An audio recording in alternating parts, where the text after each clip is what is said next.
like to call the February 1st, 2022 regular meeting of Eugene Water Electric Board to order. The first agenda item is an agenda check. Is there any additions, changes to the agenda? Right. Yes, good evening, Commissioner President Brown. I just wanted to make note that item 11 this evening, which is the integrated resource plan, is listed as tentative. Staff is prepared and ready for this item if we get to it today, but we left a little bit of flexibility in the schedule, not knowing how late this meeting was going to go. But I just wanted you all to know that staff is ready to go either way, and it pushing it off does not impact the schedule for the IRP at all. So it's totally at our discretion. Thank you. Okay, and I'll do my best to keep it on agenda, but I don't want to cut things short too. So if we run out of time on a particular allotted time, I'll ask for an extension. If we get ahead, I'll let it run up until the allotted time and go from there, because I want to respect the staff. They prepared a presentation. We can get it in tonight, but I don't want to be here for long. So that said, anything else from anybody else? If not, items to board members and the general manager. I'll start with you, Frank. Anything? Yes, commissioners, I have one thing. I did want to let commissioners know that the executive director of the Northwest Public Power Association reached out to me and asked me to put in an application to be on their board of trustees. This is similar to what former Commissioner Helgeson, that same organization. This is slightly different in the sense that this is allotted to an executive of a utility and not a board member. Unless anybody in particular objects to that, I look forward to representing the utility with the Northwest Public Power Association next. I actually don't know how long the term goes. I think it's 2 or 3 years. But if you do have an objection, please let me know and I can back out. But I represent us unless you're here otherwise. Thank you. Would that preclude a commissioner from also being on it, or is there only one position per utility? Typically, there's one per utility in those last several years. If there was an opening for another commissioner level, and they also divide it up by state. So if there was another opening for a commissioner in the state of Oregon, I will let this group know. And if the board wishes to change the representation, that I'm perfectly fine with that. Thank you. Okay, Mindy, anything for the good of the order? Just we had a really nice retreat. I think it was just last week. I really appreciated getting together with all of you. And also I formally and submitted all of my paperwork for to run again for my seat. So everything's in. So I will be on the ballot in May. Congratulations. Next, Nothing for me, thank you. Commissioner Carlson, Nothing for me. Borowski. Had our meeting with the McKenzie Watershed Council that I'm liaison on. Went well.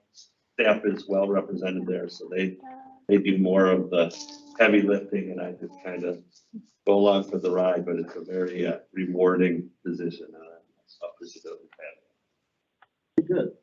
I've got several items. Number one is Bill Chambers, the guy that owns Stalwood Farms and things, is a friend, and he had a coin that came from EWEB from his parents in 1901 and 1950. Remember the coin? He said he didn't have any use for it. He sent it to me, and I'm going to just pass it down and give it to the general manager, and he can keep it in the system. It's just some type of a coin. I don't know what it says, 1851 on it.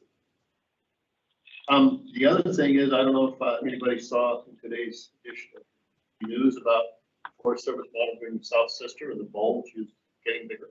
And if you know the South Sister, the panic event there would be catastrophic to McKenzie. Or just, you may want to read that article. It just came out today this evening. McKenzie. So that's real. And last, there's a concern by us on the board about security and about being proactive rather than reactive, about how we deal with that, because having this individual come in here and not acting in our actions on anything. What is going on? Whatever we can do. That is, but that's that's okay, love technology. But anyhow, we would like, I think, this board to have staff bring us back a presentation on what are our options, what is the probability, and things such as that, so we can address that before we have to, you know, be reactive. You know, I would rather be proactive, and I think it's a good suggestion.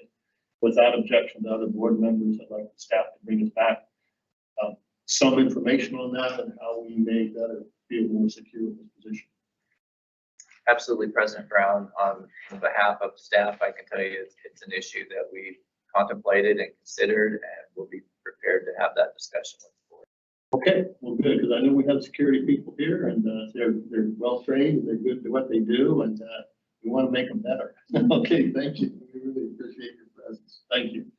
Next item is a public input. I just either in person or. All right, well, then I don't have to open that, and we'll move right along. The next agenda item is number 4, the approval of consent calendar A.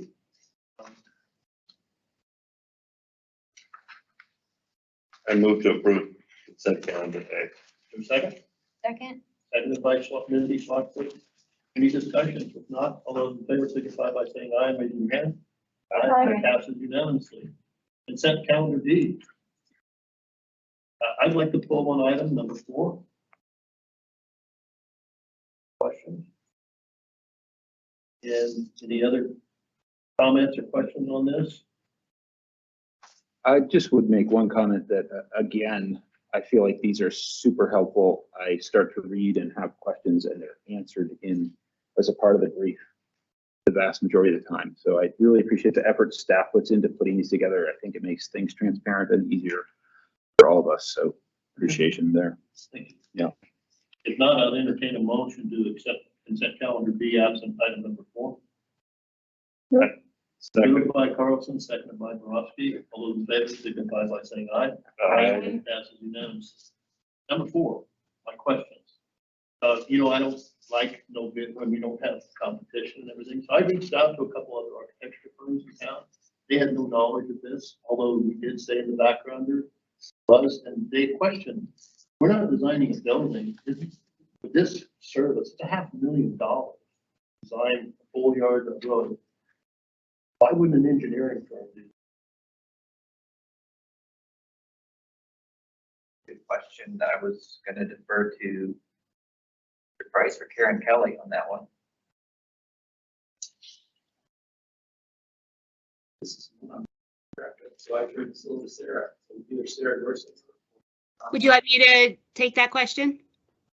Thank you, Sarah. Thanks, Sarah. Sure.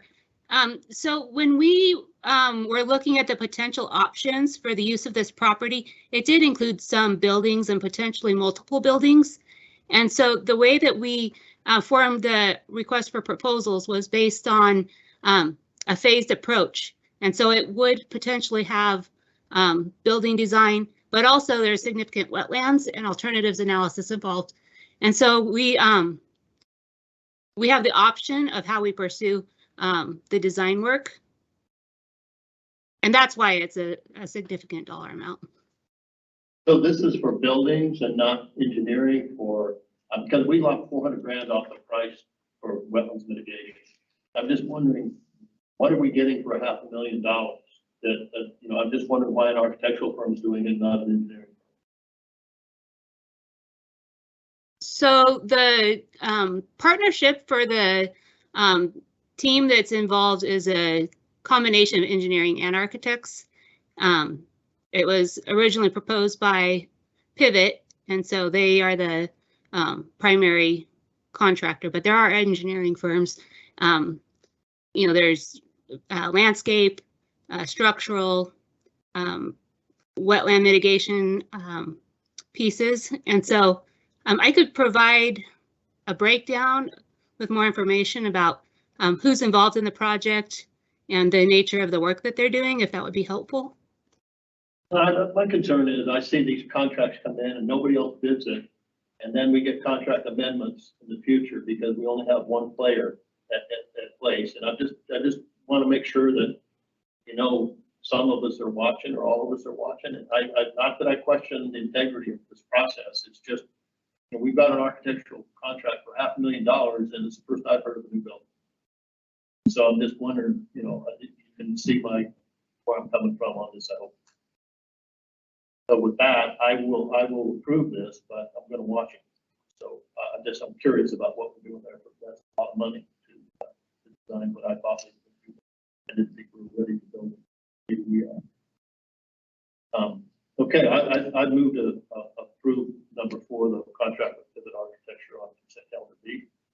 Second. Any discussion? All those in favor signify by saying aye. Aye. Passes unanimously. Thank you for indulging me. Okay, the next agenda item is going to be enhancing carbon sequestration and fire resiliency in the watershed.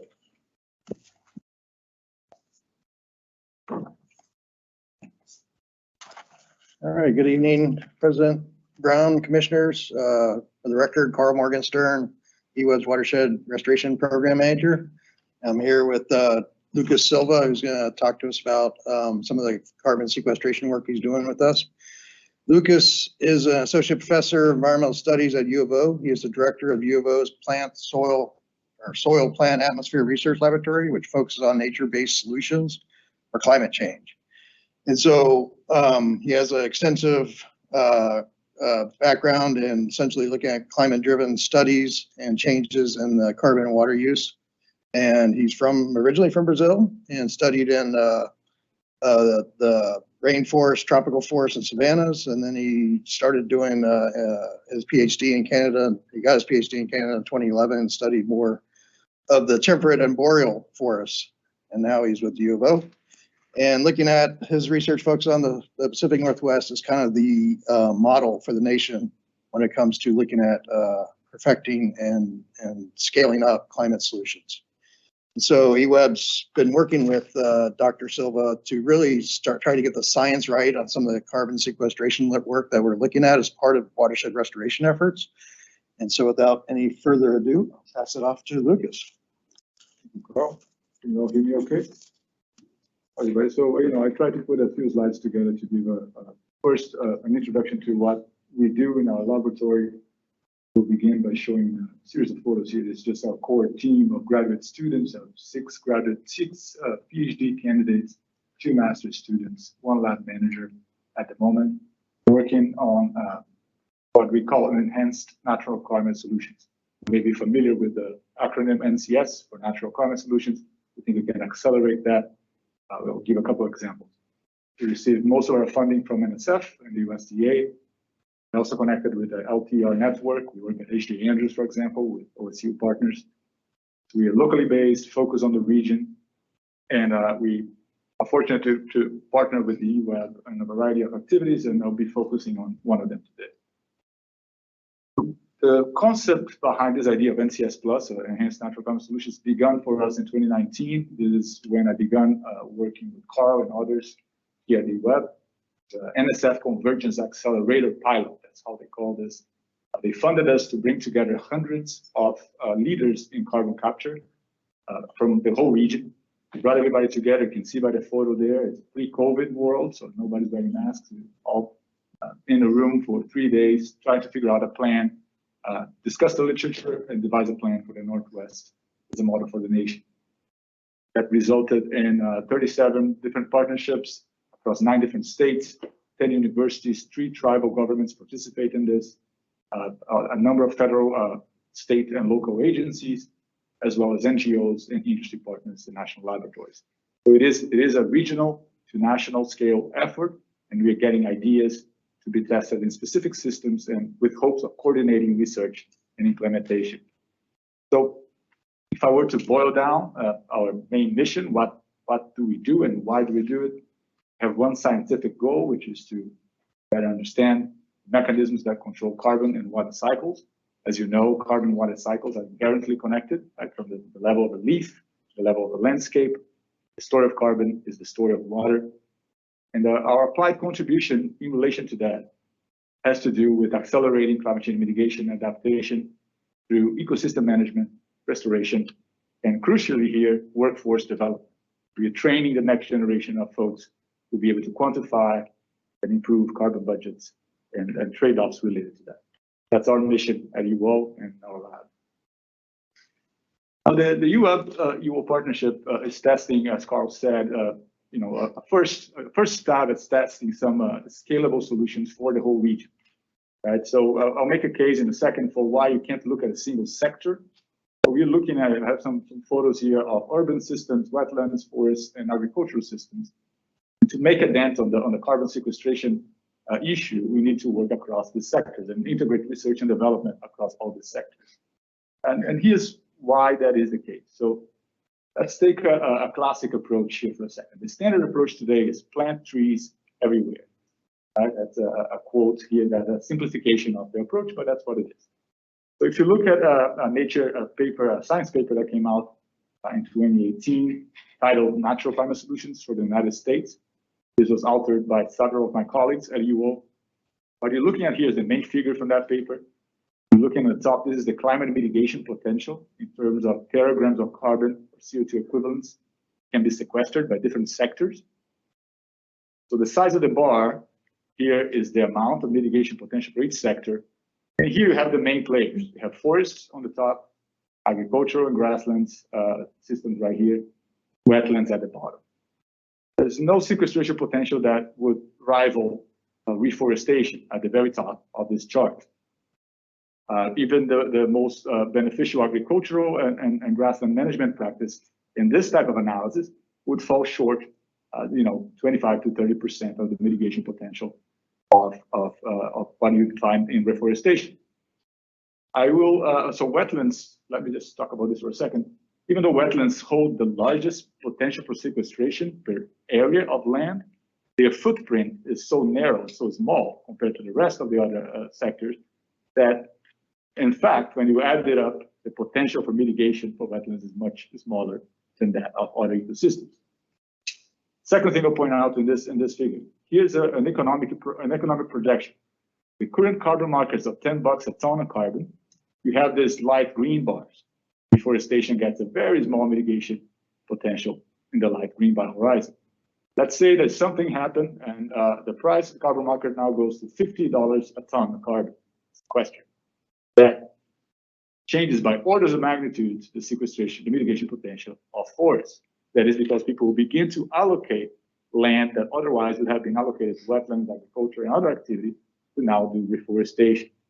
So the message coming from the forestry industry and from the policymakers is plant trees everywhere, and with some help of the carbon market, we make a dent in the climate problem. The issue is nobody's talking about the trade-offs between the different sectors and competition for resources and land between the different sectors. We have to look at that. For example, I simplify here in two key problems. First is the problem of accumulation and permanence. Not all carbon that accumulates in forests remains, right? So there's much emphasis on tree planting and too little attention to soils, where it's the largest repository of carbon. I'll talk about that in a second. Second problem is the trade-off and risk management. Plant trees, they cost space, they cost time, they cost water, and they increase fire risk, for example, as one of the outcomes of dense tree plantations. That's a matter of fact, a matter of scientific fact. We can measure that. Right, so to deal with these two problems, we need more than a single sector. And I'm not the only one saying this. Okay, so here's a series of papers from colleagues of mine. This came out in Science 2 years ago. Comment on the tree global restoration potential. What would it take in terms of land to take all the emissions globally and bring that back to zero, all carbon emissions? Calculation indicated by these authors here, they need about 3 times the land area of the United States planted with new forests, assuming that they all grow to be mature forests. That's what you would take to bring emissions down by planting trees. The authors consider this an unrealistic target, and I agree with them. But beyond being an unrealistic target on the land area scenario, there is the idea that dense forests planted for carbon gain reduce stream flow and increase fire risk. There are 3 papers from colleagues of mine at OSU. First one, Journal of Hydrology here, long-term effects of forest harvesting on summer low flow deficits on coastal range. Another one, summer stream flow deficits from regenerating Douglas fir forests in the Northwest, regional assessment. And another one, severe fire weather and intensive forest management, increased fire severity in multi-ownership landscapes. These are well-known challenges that come with the status quo, business as usual, let's plant trees everywhere. So we're trying to change that by, first of all, looking where is the carbon now. So here we have a diagram, a simplified version, where I will begin by showing you this bar graph at the bottom. This is globally the total carbon stored on land. Vast majority, so in general, so soils contain about 2 times as much as carbon as the atmosphere and all living flora and animals combined. Soil is really the big player here. If you were to break this down by ecosystem, you look at a system like a boreal forest, these numbers here are in tons of carbon stored in the above ground biomass and in the soil, below here, the dark green. And you see a system like boreal forest, the game here is to mitigate the destruction of those carbon sinks and prevent emission, conservation. In a system like temperate forests, where you have an almost even breakdown or twice as much in the soil compared to what is in above ground biomass, there is room for growing those carbon stocks, especially below ground. Take a look at temperate grasslands, for example. You have orders of magnitude more carbon sequestered in the soil in the temperate grassland compared to in temperate forest and compared to the above ground biomass.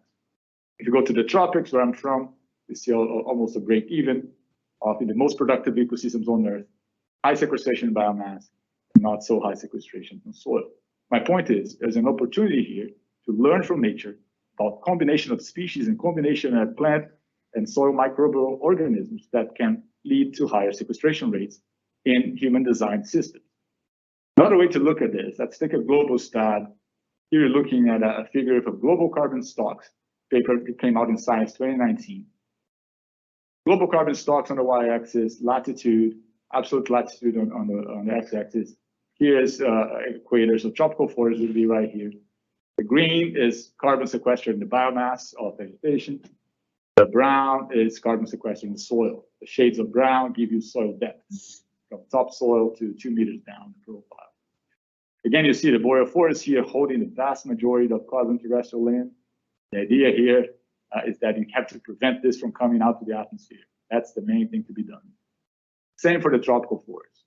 The sweet spot here in the temperate latitudes where we may use human design and engineered solutions to then reverse land degradation, increase this carbon stocks, which are well below saturation threshold. There's a way to increase this, and we after testing those ways using sound science.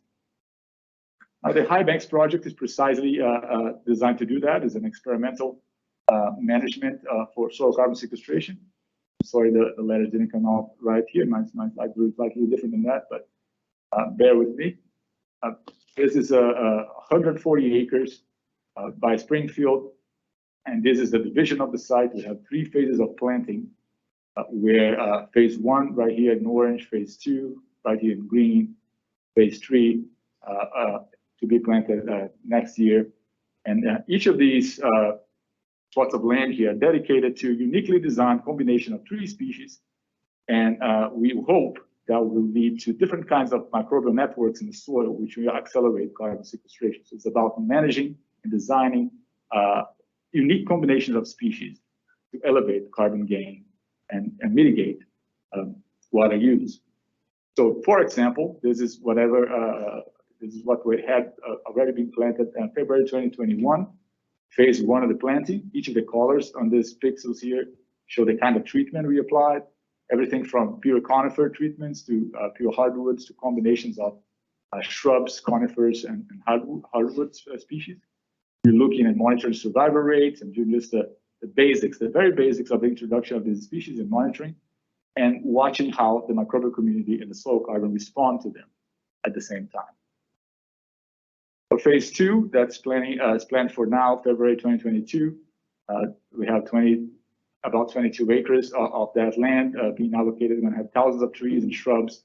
Again, we are emulating the treatments from phase 1, combining different species that we expect to have different effects on soil carbon accumulation and water use. Just to give you a sense, I made a cartoonish representation of our hypothesis here. This is based on robust science, but this is just to illustrate the point.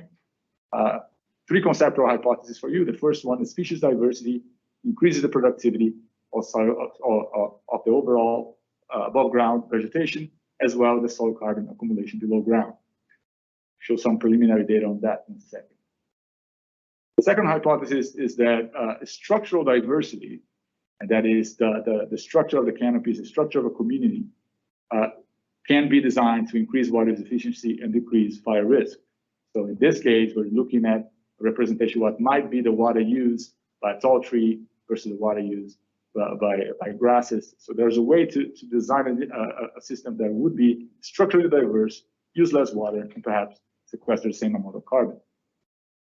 Combination of those two hypotheses leading to our third one, that is species and structural diversity increase both carbon sequestration with co-benefits such as drought stress mitigation and fire risk mitigation. That's the kind of thing you're after increasing carbon as well as conserving water and biodiversity. So evidence of feasibility, right? There aren't enough experiments like this around the world. This is the longest one, the so-called IENA experiment, 9 years of data you're looking at here. Response of plant diverse species, soil carbon accumulation on the y-axis, plant species diversity on the x-axis. The different colors indicate whether or not you had legumes in those plots. So legumes are nitrogen fixers, and they considered the possibility of nitrogen fixers changing the game. It did not. A paper in Nature 2015. This increase in carbon accumulation is attributable or attributed by the authors to a change in microbial community and soil carbon stabilization. So they were able to identify certain combinations of species that would increase carbon sequestration and increase water use efficiency, which is what we are after. One thing that is unique about our project that nobody has in the world of carbon markets and monitoring is that, what are the conditions before the project begun? What is the baseline? How do you know how much you gain? Nobody does know that right now. So right now you get the TNCs of the world. They go there, they measure DBH, the size of the trees. They relate the carbon gain in above ground biomass with the previous vegetation, but that's it. There is no assessment of long-term storage and long-term gain. So we're doing a detailed mapping of the site. So this is a diagram showing 175 soil samples that we took across the site, looking at a variety of different factors, like soil pH, soil carbon, bulk density, pyrogenic carbon, which is another name for charcoal, which can be stored for a long time, and soil texture, just as a first step. And a map like this is, generated using combination of field sampling, some lab work, and some sophisticated data science, looking at spatial data science. Here's one example of a result of such an analysis. You look at the high banks, now without the contours. You look at each of these points, the soil profile sampling spot. And what you look at here with the shaded concentrations of baseline carbon concentration in the site. As you can tell, it's a pretty heterogeneous distribution of baseline carbon accumulation at this site. If you were to do a carbon gain project, you would need to consider this to see how much you're actually gaining relative to what existed before. And this kind of fine grain analysis with spatially explicit quantifications of gain is what will allow us to say, okay, so in such a system, I will approach this with certain plant communities. Here, I'm approaching this with a different combination. It is all designed to elevate that baseline and fine-tune carbon gain and water use at the landscape scale. So we call this landscape prioritization based on data science and artificial intelligence algorithms we can apply to this. And this will be automated at some point. Right now, we're doing the research to inform those algorithms and computer models. We also look at the pH distribution, and some of you may find this curious. It ranges everywhere from 5 to 9 pH. This is soil pH. If you try to grow anything in such a range, in such a small area, is insane, right? And for the lack of better words, right? Not a very scientific term here, but pH really shapes how the microbial community deals with the carbon. That's why you're looking at this. The ratios between fungi and bacteria, for example, are selected to a great extent by the soil pH. So how much of that carbon will remain in the soil, how much of the mycorrhizal networks will be formed and share nutrients and make the system resilient to climate, it's dependent on that. So we're looking at abiotic factors as well. And finally, just to close out, this is a beginning of a partnership that I hope will last for a long time. I want to give you a taste of two future directions we will begin to explore this year. First one is this idea of applying basalt dust to landscapes to increase carbon sequestration through the inorganic carbon cycle. So we're talking about formational carbonates from basalt dust application. So there's a paper in Nature 2020, just to say that I'm not insane, okay? Remove atmospheric CO2 by rock weathering holds promise for climate change mitigation. This is an underexplored type of technology in our system. This is being applied in many places in the Midwest now. We think we can do better in the Northwest for a variety of reasons, not the least of which is that basalt dust is a byproduct of mining operations. We can get it really inexpensively here and apply to landscapes that with correct pH, improve economic sustainability of agriculture. In our case, we are not growing food, but you're testing the possibility of increasing sequestration to that inorganic part of the carbon cycle, forming carbonates that would then sequester carbon and then leave through the streams and go back into the deep carbon cycle to the oceans without any harm, of course, to the flora and fauna of the land and streams themselves and rivers themselves. In the second direction, we are actively pursuing right now. So here's a photo of one of our University of Oregon graduate students, Adria Conrad, and she is a Karuk tribes, part of the Karuk tribes workforce internship coordinator. One of the things we do, we partner with tribes to learn more about the indigenous fire management and how that might be used to mitigate catastrophic wildfire. One of the experiments we're interested in doing is right now we're surveying the Holiday Farm fire up and down the whole region to look at how much prescribed fire actually protected the carbon pools and how much of that was lost in the areas that it did not have the prescribed fire, ahead of time. So we're doing a survey comparing that. And we intend to do, we consider doing experiments in the Quartz Creek area we recently acquired by EWEB. One side of this, if I understand correctly, is privately owned and managed. The other side is federally owned and managed. And there may be an opportunity here to test the idea of prescribed fire to create stable carbon pools in soil, for example.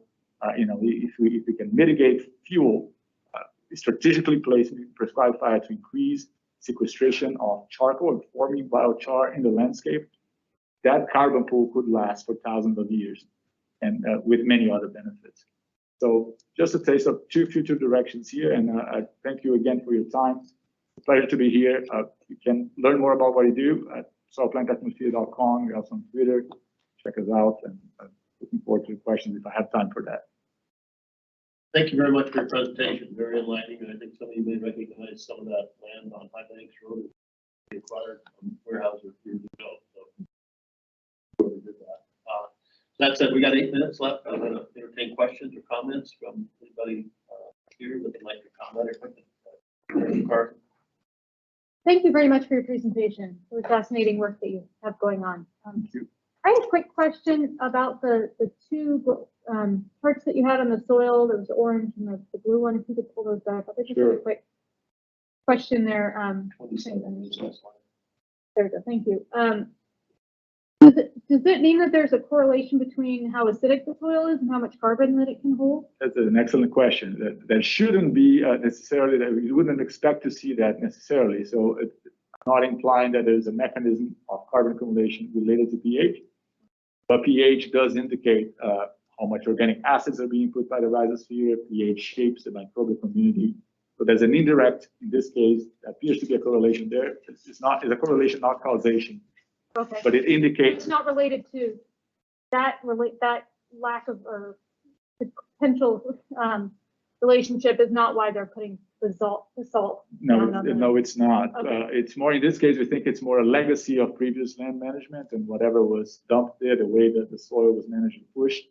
But it's an interesting thing that, it certainly shapes what kinds of plants grow and how do they grow and their microbial partners below ground as well. So, they could be causally connected, but right now we are not prepared to infer that from this kind of data. Okay, perfect. Thank you very much. Any questions, comments? Yeah, thank you for the presentation. I'm going to go back to a layman thing. So Sure. you talked about carbon sequestration in the soils, and you referred to microbials and those types of things. So I mean, I know when a tree grows, it goes to woody pulp, and that is where the carbon is done. How is it getting into the soil? That's a phenomenal question. So first of all, it's estimated about 60% of a large Douglas fir tree daily carbon production in terms of soluble sugars, that's what it makes in the canopy and shuttles it down. About 60% of that on a daily basis leaks out through the rhizosphere and go to feed microbial fungi and microbial networks. So, most of it goes outside of that tree. So a small amount ends up in the pulp and in the actual wood that is harvested. Okay, great. And then the other question that I had was on timeframes. Is the carbon sequestration into the soil faster than what you would get from a 40-year-old or an 80-year-old tree? Not necessarily. It's a good question too, right? So it could be as fast because the pump, we were talking to Carl about this before. One analogy that I like, the trees provide a pump, soil provide a bucket, right? As the bucket size varies depending on where you are in the landscape, right? In some conditions, you may want a big tree, and the bucket will be able to get all that carbon being pumped down, and maybe eventually the whole body of the tree will stay there. The reality is that those buckets are not all the same, and so choosing where to plant what to kind of equalize that and maximize the bang for the buck. You could have sequestration rates as fast as those of vegetation growing, because that is the source, that is the pump. Right? So to answer your question, could be faster. But if you were to date carbon in the soil, it's thousands of years of history there. But sequestration rates that adding to it could be as fast as the growth rate of a plant. Great, thank you. If I may, so I know this research that you just shared with us is riparian habitat closer in the valley here. Yeah. But if we look upstream in the area of the Holiday Farm Fire where EWEB is currently active, Sure. Assuming that's part of your expertise as well, and assuming our goal was to increase carbon sequestration to the maximum amount in areas upriver, what does your research suggest? It was a very good question. So first, we are working there. Our reference sites are A.J. Andrews. We have mapped in a similar way the old growth forests at A.J. Andrews. They are a reference point, how much carbon can accumulate. And there we compare the impact of clear cutting and versus that. So let's put a pin on this. The question that I think gets closer to answering yours. First thing we're measuring is there a benefit of prescribed burn, prescribed fire in terms of preserving carbon, in the footprint of the Holiday Farm Fire. We know that when, the high severity impacts that almost all carbon from the biomass, that's the definition of high severity fire, right? Most of the biomass will be gone. That carbon for the planted forests is now gone. And through erosion and many other processes, that soil, that very hot fire, lost a lot of carbon as well. We have some preliminary data that show that if you plan your plant communities, if you plan your prescribed burn, you actually maintain most of the carbon within that fire affected area. So you do two things at once. You mitigate the catastrophic risk and you conserve your soil. You make sure that $10 or $50 a ton that one is getting for a carbon project, that remains a persistent sink as opposed to upping flames in a catastrophic wildfire. So it's a win-win type of situation. Great, thanks. So I could talk about this for days, and I was too condensed. I've got a couple quick questions. Sure. We own a substantial amount of timberland up in Mackenzie. Are there any plans to join with EWEB and doing any more of your studies and research on our forest land that we have that fortunately wasn't burned up in Mackenzie and the forested areas? Yeah, it's a terrific question, right? So right now we're trying to build the capacity to do it. It's my dream to scale things up and test things that would make sense to be scaled to the region. We have a couple pending NSF proposals that would allow us to create this new center for enhanced natural climate solutions. That goes through. We got really close to getting one of the largest Nsf Grants last year. We're tentatively recommended, it not landed. Competition with China was presumably the thing that shifted the focus for Nsf, and they funded it. I got a little comment with that. About more global state of Oregon and Oregon Department of Forestry, and correct me if I'm wrong, I heard that planting to basically what their standards are. When you cut trees, you have to reforest all the, everybody everybody puts in the same type, the same size, everything else. That doesn't sound like a good practice. That's a bad idea. And even though the state mandates it, all over the state, and they require it, that sounds like it's counterproductive to the carbon sequestration goals we're trying to get by mandating that on millions of acres in our state. Is that correct? I fully agree with you. That is a bad idea, and the communities appear to know it. The managers appear to know it. It feels like EWEB has a good grip on this being a bad idea. So Yeah, I just learned that. I own some timberland. I don't want to replan it what they want me to, but I have to. So thank you very much. Thank you for your time. For comment. Thank Well, I'd you. like to thank you on behalf of the board. It was very informative, and I'm looking forward to the collaborative effort between your group and Carl and everybody else. You know, Carl is one of my heroes, so I always put him on a pedestal. So thank you very much, and I wish you the best. I'm proud that you all invited me, and feel free to reach out at any point. Thank you. Okay, thank you so much. All right, the next. Just agenda one item- final thought. Yeah, President Brown. absolutely. You know, I thought that Commissioner McCray, I believe, asked a really relevant question in the pre-board meeting questions, and that was, you know, why is EWEB interested in this, you know, as a utility?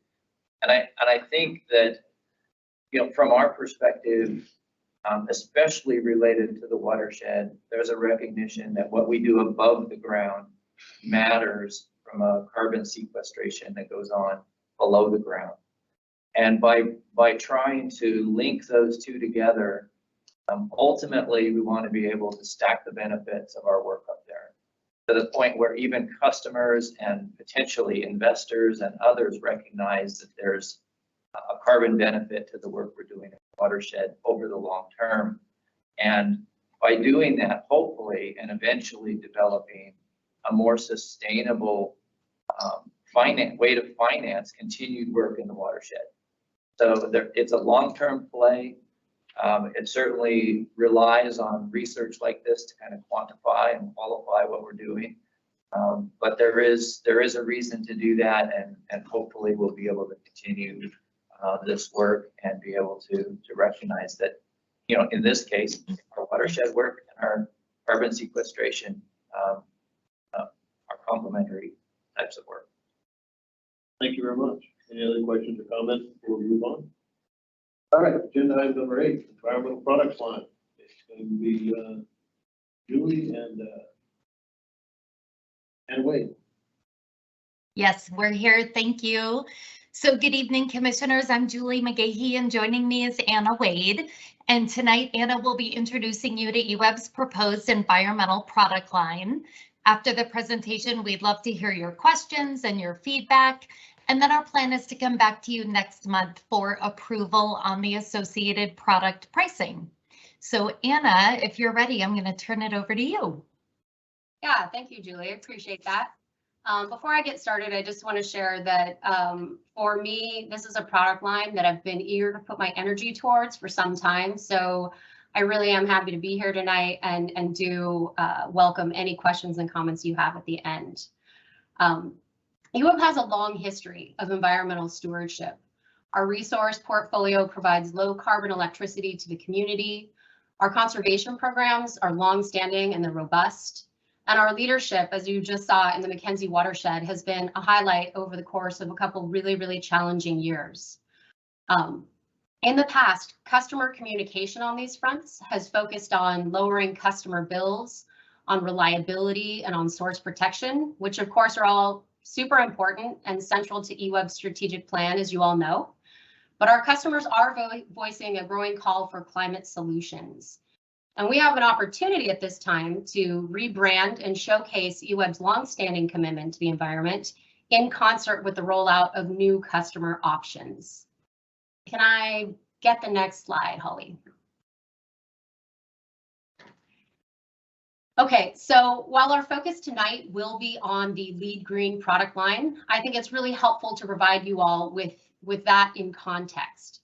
Under Jen Connor's leadership, we are developing a cohesive framework that focuses on the carbon benefits of new and existing programs. This is absolutely a work in progress. I'd say we're about 80% of the way there in terms of our naming conventions and our branding strategies, the aesthetic, if you will, and imagery. But we did want to share a preview with you all tonight. Of the key concepts that we focused on in this effort, customer choice is perhaps the most dominant. We want our customers to understand that they will have expanding choices of the products and services that EWEB can offer them in the future. Among others, our partnership. This isn't just about the things that we're selling our customers, but about actions that we can take together. Innovation. Also action. As you can see, the call to action is evident even in our naming conventions. And also it's about transition. Decarbonizing the electric grid certainly won't happen overnight. We all know that, but there are meaningful steps that we can take immediately. You will see these concepts permeate throughout this presentation, but also in the marketing activities in the months to come and throughout the next year. So a couple of things that I'd ask you to keep in mind as we get on to the LEED Green. This framework is built for expansion. With time of use, demand response, electrification, and others on the horizon, we want to really create a space and some context for our customers to explore and weigh their options as they come available. Secondly, to me, this product line is as much about education as it is the actual transaction. The information that we provide and the story we tell can benefit participants and non-participants alike. Also, these are first generation program offerings, so enhancements will be forthcoming, as will broader eligibility and program capacity. In fact, when we think about program rollout, we consider that to really be the next phase of market research in this effort. And then the last thing I want to call out is that this suite of programs is entirely voluntary. The LEED Green product lines allow customers to start or stop service at any time as they so choose, and they're designed to be self-funding with no impact to the standard cost of service. Can I get the next slide, please? Okay, so I want to make a quick stop at Green Power because it is part of the growing family. It is our legacy program offering, and it meets our state of Oregon requirements under the Oregon Renewable Energy Act. So as far as product and pricing is concerned, Green Power will remain unchanged. Participant surveys have indicated that customers are largely satisfied with Green Power and the investments that we make on their behalf. But what you can expect is that Green Power will be rebranded to conform to that broader suite of options. And we're also going to employ a much heavier focus on community investments, particularly solar, as this is something that's unique makes Green Power unique among its peers. And what I mean by that is that although Green Power includes RECs and therefore addresses home energy carbon for the participant, the lion's share of revenues are actually used to support EWEB's PV incentive program and the Green Power Grant, with some funding for K-12 education events. So in that, Green Power is something of a crowdfunding model, helping to socialize the cost of renewable investment within our community. Next slide, please. Okay, I interviewed a handful of general service customers, and many of whom expressed that RECs really are the value center of Green Power. So EWEB will answer that demand with Clean Power. This product will allow subscribers to meet sustainability goals and demonstrate responsiveness to growing investor and consumer focus on environmental, social, and governance policies, ESG. We will provide marketing and promotional packages so that they can display their commitment to operational sustainability, and we'll also provide an annual statement for reporting and record-keeping purposes. In terms of pricing, Clean Power is a bulk purchase option, which means that there's a minimum buy-in of 5,000 kWh or greater per month. So customers who consume less than that would still qualify, but they'd have to subscribe under block pricing. Participants may oversubscribe to account for non-EWEB load, but not by over 2 times their average consumption. This will allow customers with operations inside and... Am I frozen? Oh, you're still good. Okay, just making sure. I got a text and I figured maybe somebody was giving me a shout out. Sorry about that, apologies. As I was saying, so that That double down will allow customers with operations that are both inside and outside the EWEB service territory to meet their needs at a one-stop shop. We did some probabilistic modeling of this. I'm getting a little feedback. I'm going to just continue on, but if you can't hear me, please just kind of wave a little bit and I'll pause. Okay, great. Well, then I'll ignore the second me that I hear. So we did some probabilistic modeling of this structure, which indicated that potential demand would be around 80,000 RECs per year. For perspective, EWEB's current REC bank stands at a little over 1 million. The proposed tariff rates that you see on the slide were developed using 12-month rolling average of wholesale pricing, plus a 28% adder to cover transaction and administrative costs that are borne by the utility. The tariff will be calibrated annually in partnership with finance and power planning, and it will be submitted to the board for approval under existing protocols. So this is something that I want to kind of highlight, especially given the volatility that we have seen in wholesale markets. For example, in 2021, REC prices rose from around $1.50 in January to $4.50 in November. That's a 200% increase. So I will be collaborating closely with general accounting and power planning on a monthly basis so that we can prudently manage customer demand relative to financial exposure. I'd also add that Board Policy SD8 assigns the Risk Management Committee to oversee market price volatility. And so the RMC convenes monthly to monitor EWEB's commodity portfolios. Can I get the next slide, please? Okay. Because EWEB has invested in low carbon resources, home energy consumption is not necessarily the primary driver of household carbon. It may actually be a better choice for some to move green and take advantage of EWEB's electric mobility options. Some customers may have a bigger impact if they live green and install a heat pump hot water heater, for example. But when you've done all you can do to reduce your carbon footprint, we offer in the clear. So this is EWEB's new carbon offset product. While there's strong interest throughout the community in addressing carbon emissions, customer surveys indicate somewhat tepid demand for carbon offsets as they're not really well understood at this time. So I really view this as an opportunity to improve awareness of cost-effective alternatives to address emissions, and also to help functionalize some of the upriver activities that you've heard about. Program offsets are verified and validated by the American Carbon Registry under voluntary offset protocols. Initially, we're finalizing an offset purchase with the Climate Trust for a carbon forestry project that is located in Alaska. It includes auxiliary benefits such as wildlife habitat, water quality, as well as funding for the local indigenous community. Pricing. So in order to right-size the customer blocks, we analyzed household emissions from 3 primary sources. Those are home energy use, transportation, and waste.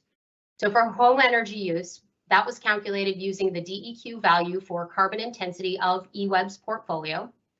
Transportation assumptions come from EWEB's electrification study, and we include waste emissions as calculated in the City of Eugene CAP 2.0 study. So to be clear, these are local emissions, which don't include, say, the production and delivery of consumer goods. So your wardrobe, your toaster oven, those aren't part of the profile or part of this calculation, unless of course you throw them in the local landfill. So using these data points as a baseline, annual household emissions are estimated at approximately 5 metric tons CO2 equivalent per year. Customers, of course, will be free to evaluate their personal carbon profile using resources provided at eweb.org. So if they want to take a more expansive view of carbon, they're free to do so. With that, customers can subscribe in a combination of blocks that meet their individual needs, with a cap set at 16 metric tons. As you can see on this slide, initially, only residential accounts will be eligible. While I'm very eager to extend in the clear to general service customers, more analysis and supply line development is needed to make sure that we can adequately forecast and meet potential demand. As with clean power, tariff pricing was developed collaboratively with finance and power planning and will be approved by the board annually. It's based on actual transaction costs, as well as a review of the 12-month rolling average of wholesale pricing, plus again, a 28% adder to account for transactional and administrative costs. Can I get the next slide, please? So really excited to have had Lucas Silva here tonight because he really, did the job of science for me, and I certainly appreciate that. EWEB customers consistently voice support for protecting the Mackenzie River. And while the new watershed recovery fee will provide substantial funding for a variety of initiatives, there are other impactful work going on outside the scope of that funding, namely the High Banks project, which he presented on this evening. It is a very cool project. It's innovative, it's forward thinking, and it has the potential to make a huge impact on climate change. And as a community, we should be proud of that, and we are inviting our customers to be a part of it. Voluntary funding will help ensure long-term viability of that project and make room for expansion throughout the watershed, as was noted by several of the commissioners. So product pricing is modeled after the actual High Banks expenses for plant and other materials, and the carbon research activities through the operating agreements we have with Lucas and the graduate team. So program revenues will be used for upcoming plantings at the High Banks site, but also potential project expansion, as we've talked about. In the aftermath of the Holiday Farm Fire, additional opportunities are definitely coming available. Our focus for customer messaging, as was talked about earlier, will be on immediate contributions for source protection, while developing innovative solutions for carbon drawdown in the future. We'll also highlight the idea of stacked benefits, carbon offsets, drinking water resiliency, and human capital. Last slide, please.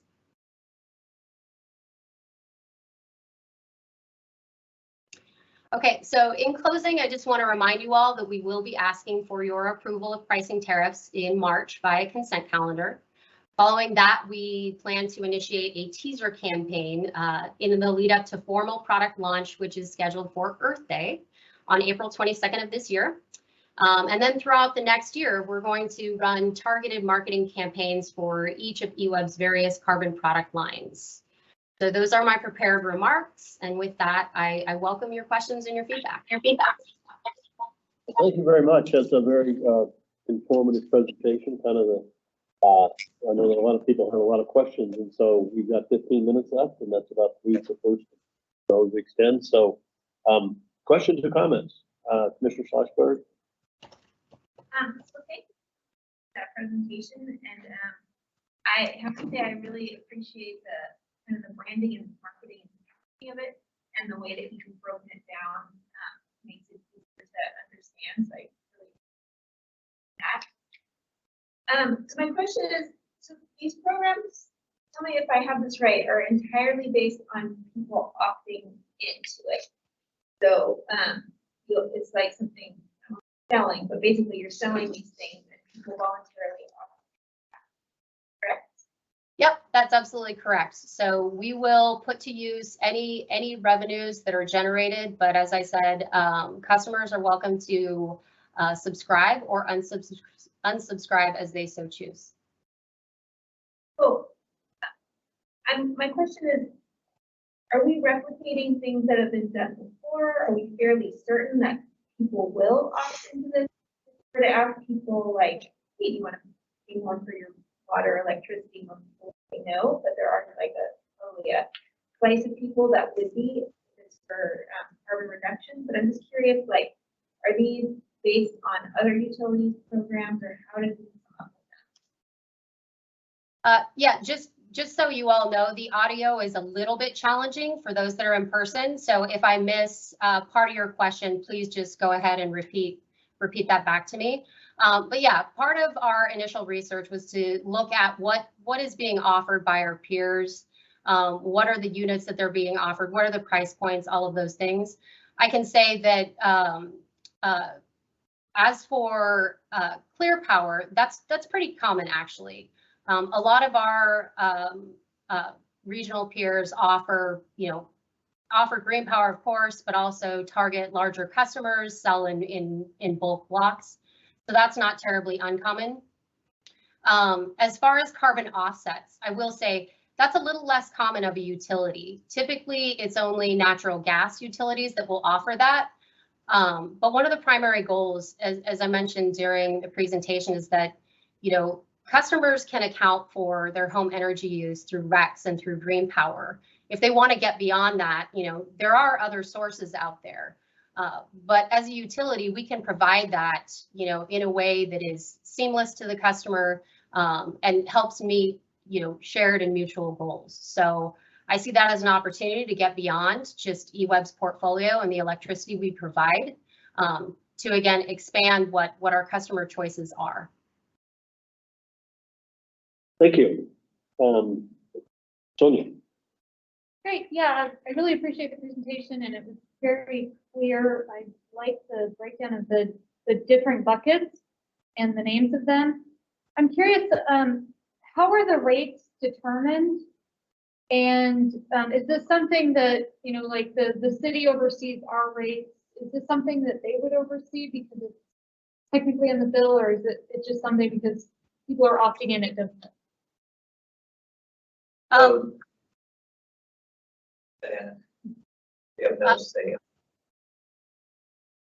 Yeah, so first off, I would say, we're lucky to have a board of commissioners that has, rate making authority. So they're approved by you all.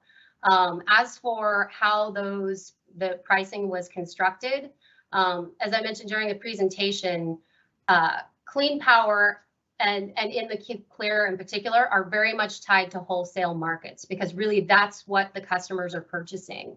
They are purchasing those commodities that give them access to the renewable attributes of renewable energy, or conversely, the carbon offsets that are verified, validated, and generated by projects that can reliably document the drawdown and the additionality of those projects to carbon sequestration.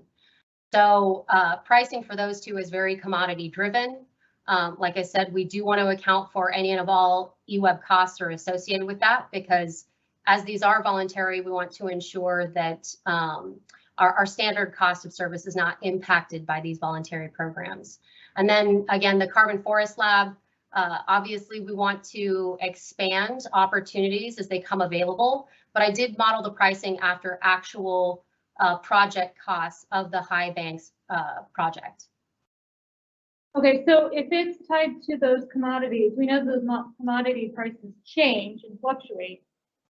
How are these set in relation to the potential fluctuations of those markets?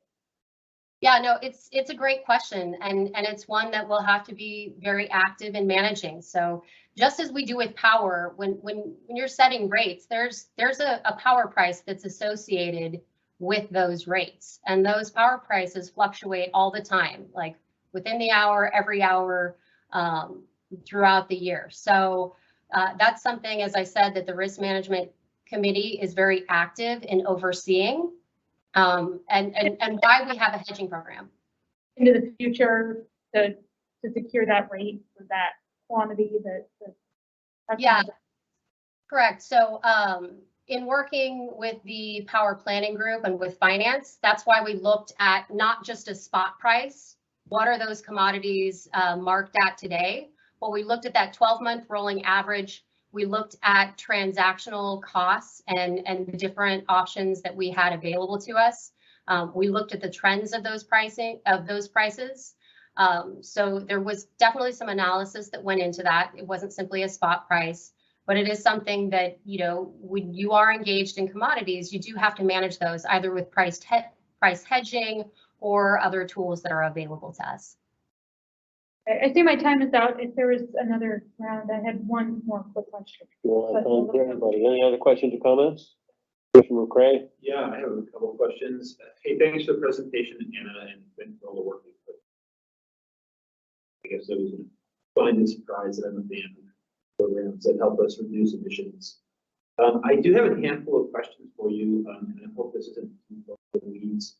On the Clean Power Fund, you said that you estimate 80,000 RECs a year would be sold. Can you translate that into dollars? I'm trying to get a sense of scale of how much, dollars would be traded lately.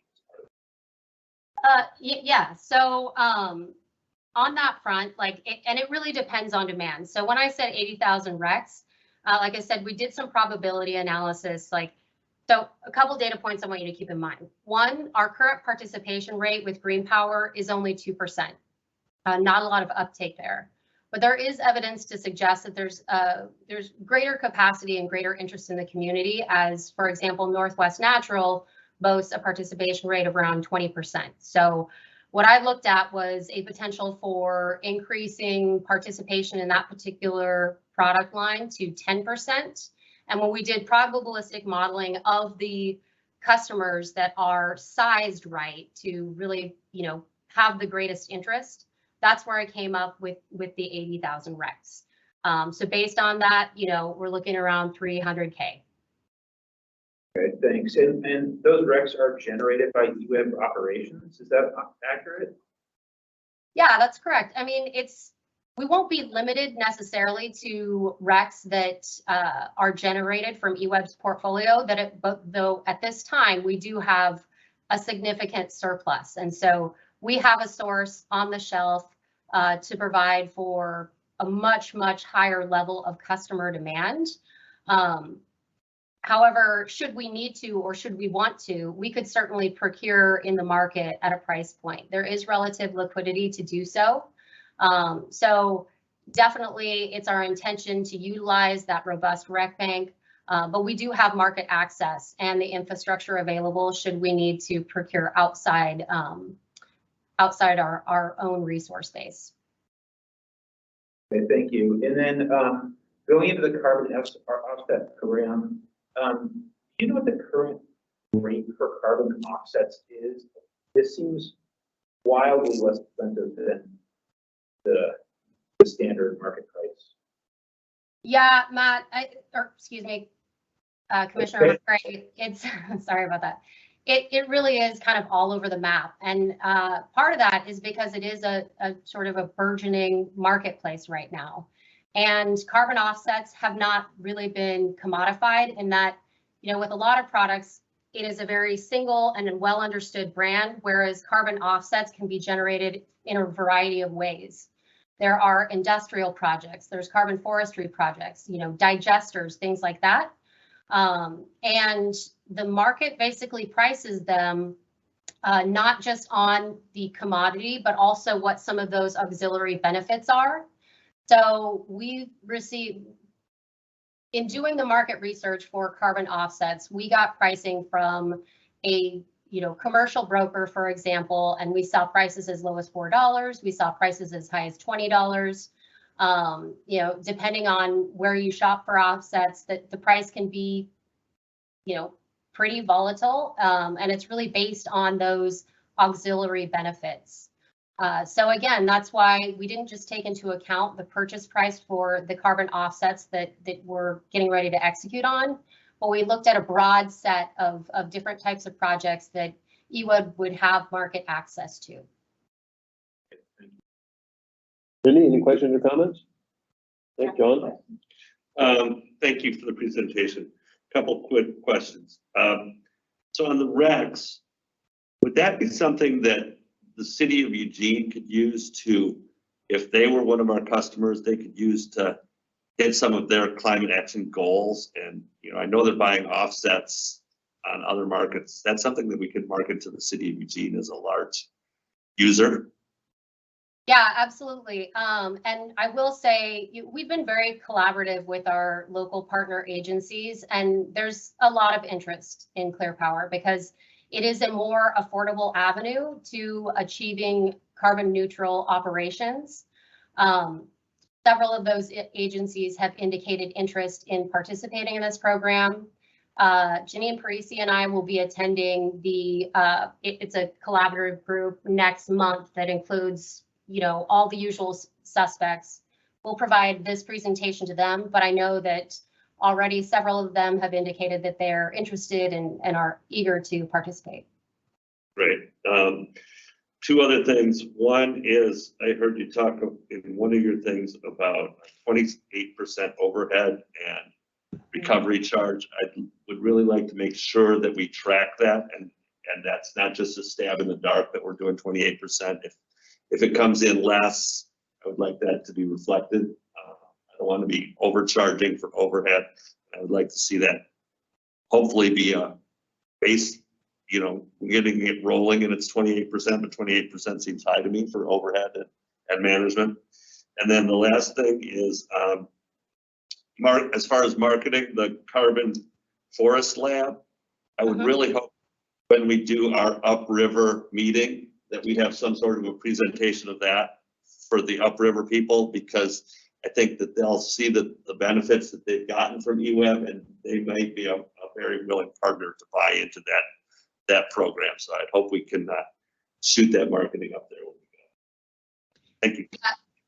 Actually, thanks for bringing that up, Commissioner Borowski.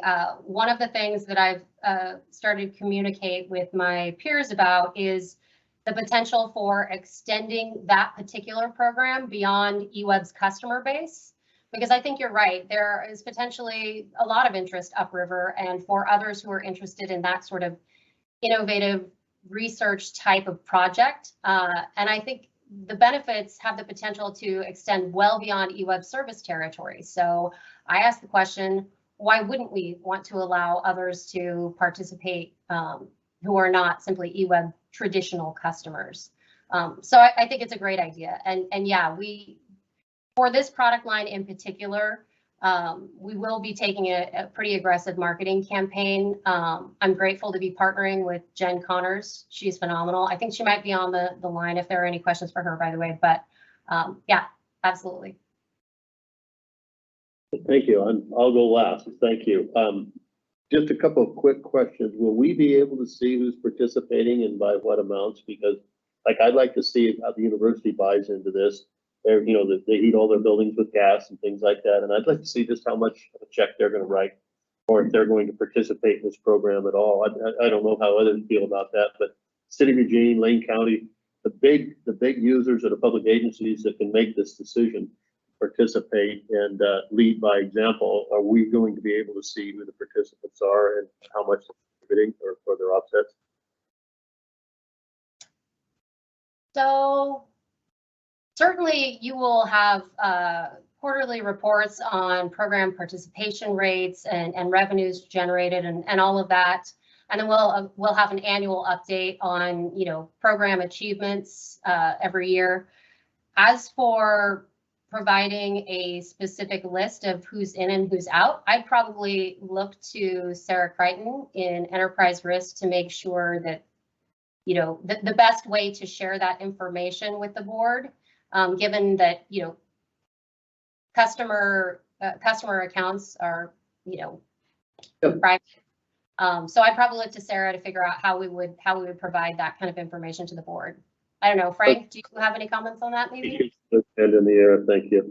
Yeah, I was just gonna say from board perspective, I think we'd be happy to share it. We'll have to follow up on the legalities of disclosing customer information. I have done all this follow up and get with our appropriate people on that, but I don't think it would be our intent not to share details with the board, at least as a minimum.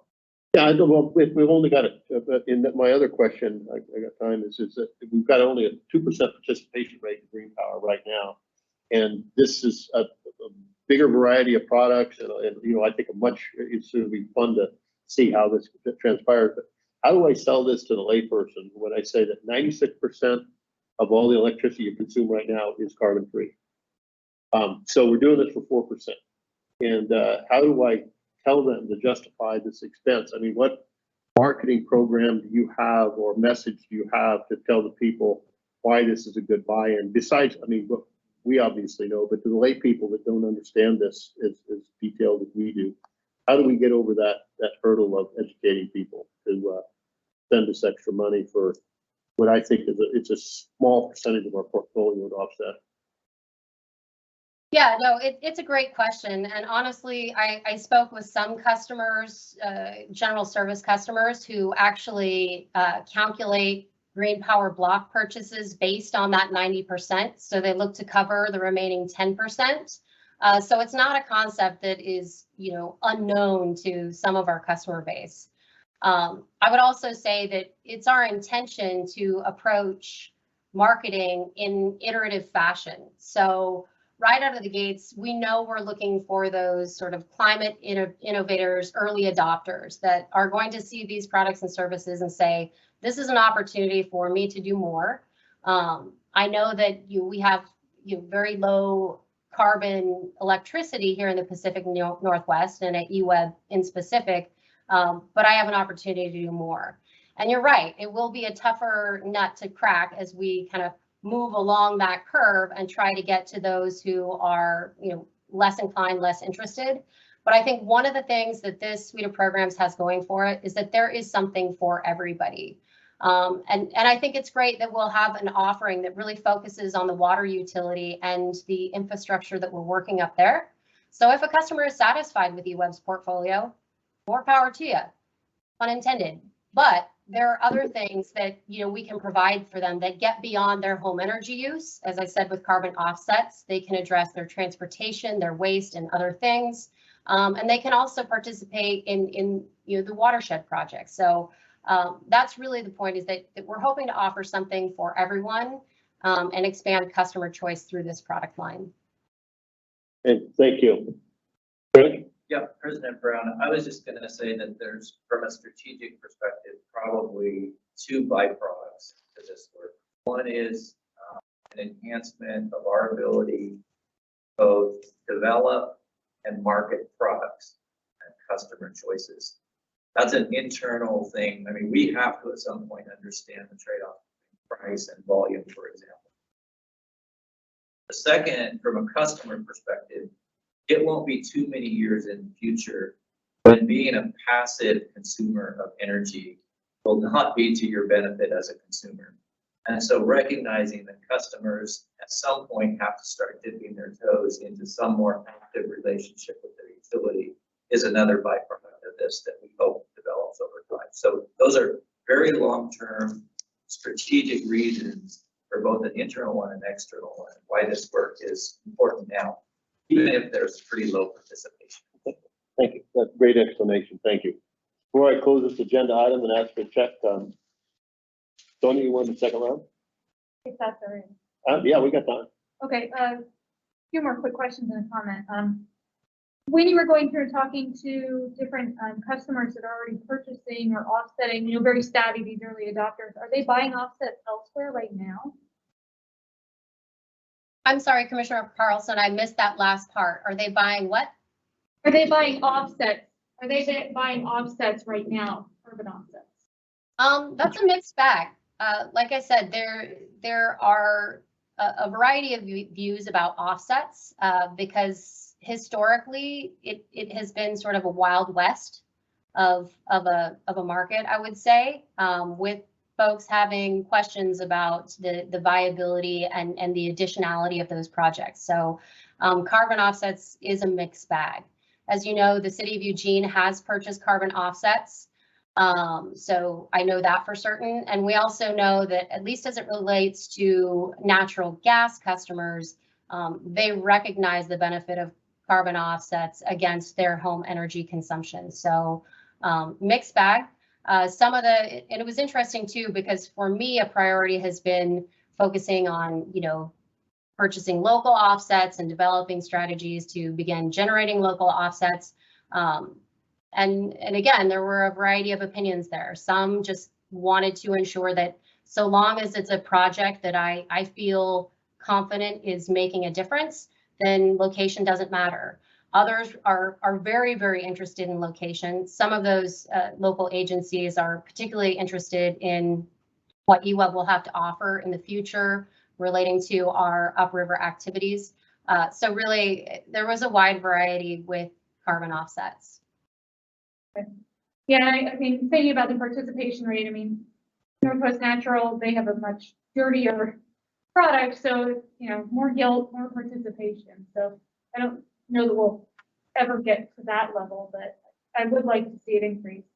And then one final question, the cap, there was a cap of 16 metric tons of CO2 equivalents.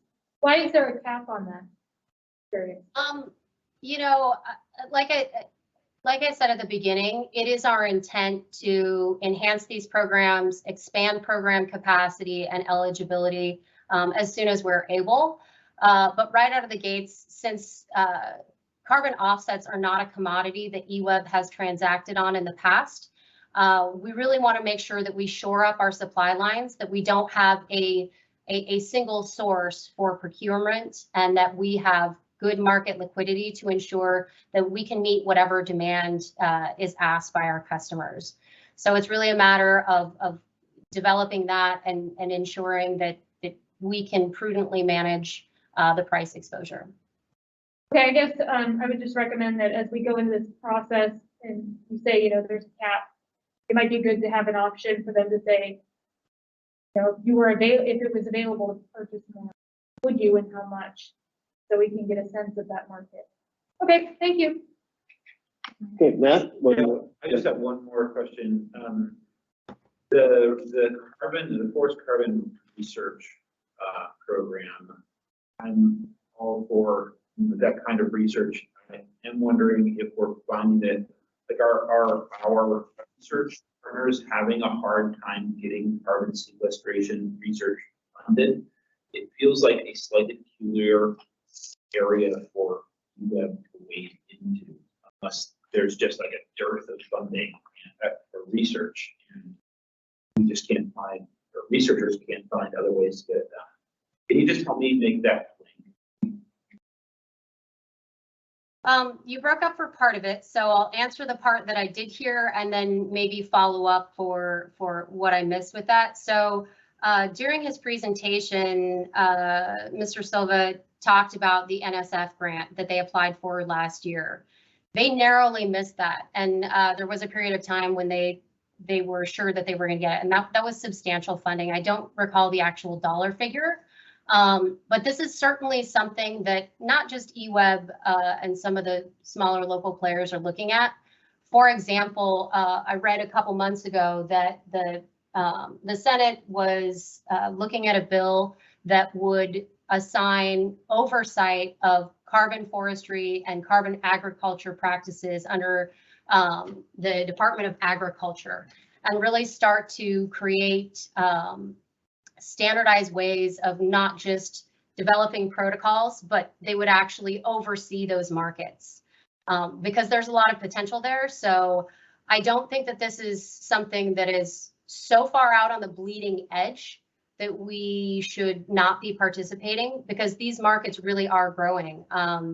There's a ton of demand right now for voluntary offset markets, and that demand is coming from unfamiliar sources. So I mentioned briefly, a lot of corporates are starting to take interest in purchasing offsets in these things. So the interest is increasing, not just from the federal government, but also market participants.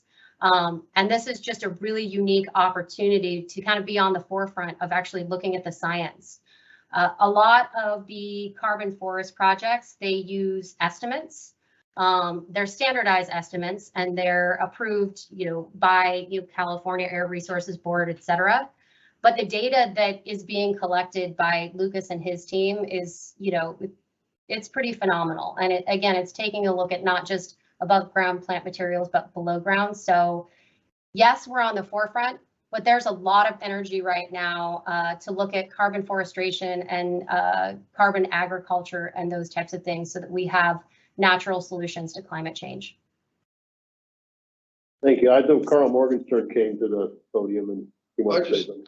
Real quick to answer your question, Commissioner Craig. In addition to what Anna provided is, given the positioning of this research and the fact that there's very little of this happening around the country, we feel like there's two NSF grants out right now, and so we'll hear about those. But basically, Princeton set up a carbon research center back east, and there is nothing out west. So we're really on the forefront of trying to make the U of O that research center. It would really solidify it. We got like Nike or somebody to build a carbon research building at the University of Oregon. But yeah. Are you making a pitch? Felt like a pitch. So maybe we could help in that way. No, but I do think that this is going to start kind of funding itself in a way as the research starts showing results and we start scaling up. But great question. Thanks. All right, thank you. Any other questions or comments?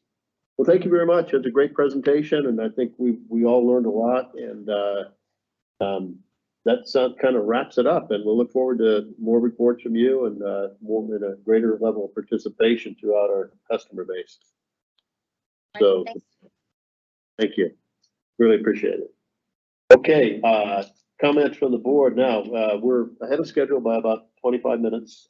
We're scheduled for a break at 7:40. That's the next agenda item, but I think number 10, based upon just a fleeting thought, may go quickly, and we could knock that out, maybe take a break, and then bring Megan on for number 11. Just wanted to interject. We're getting a lot of reports that folks that are remote are having trouble hearing commissioners. So Evan was going to make a little adjustment. Maybe we could do that really quickly. Okay. Well, then we'll just adjourn. We'll take a 5-minute break and convene in 5 minutes. Okay, thank you. I'll have to speak into our microphone. Speak into the mic.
Chief Holton.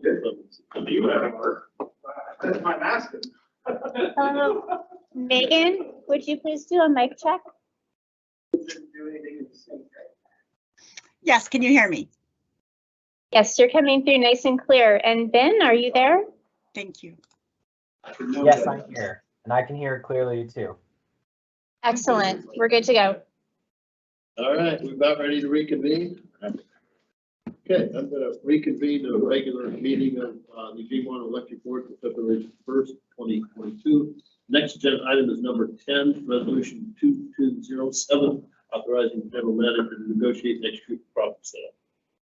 General Manager Lawson. Yes, President Brown, Commissioners, good evening. I just have a quick introduction this evening. Go ahead with the next slide, please.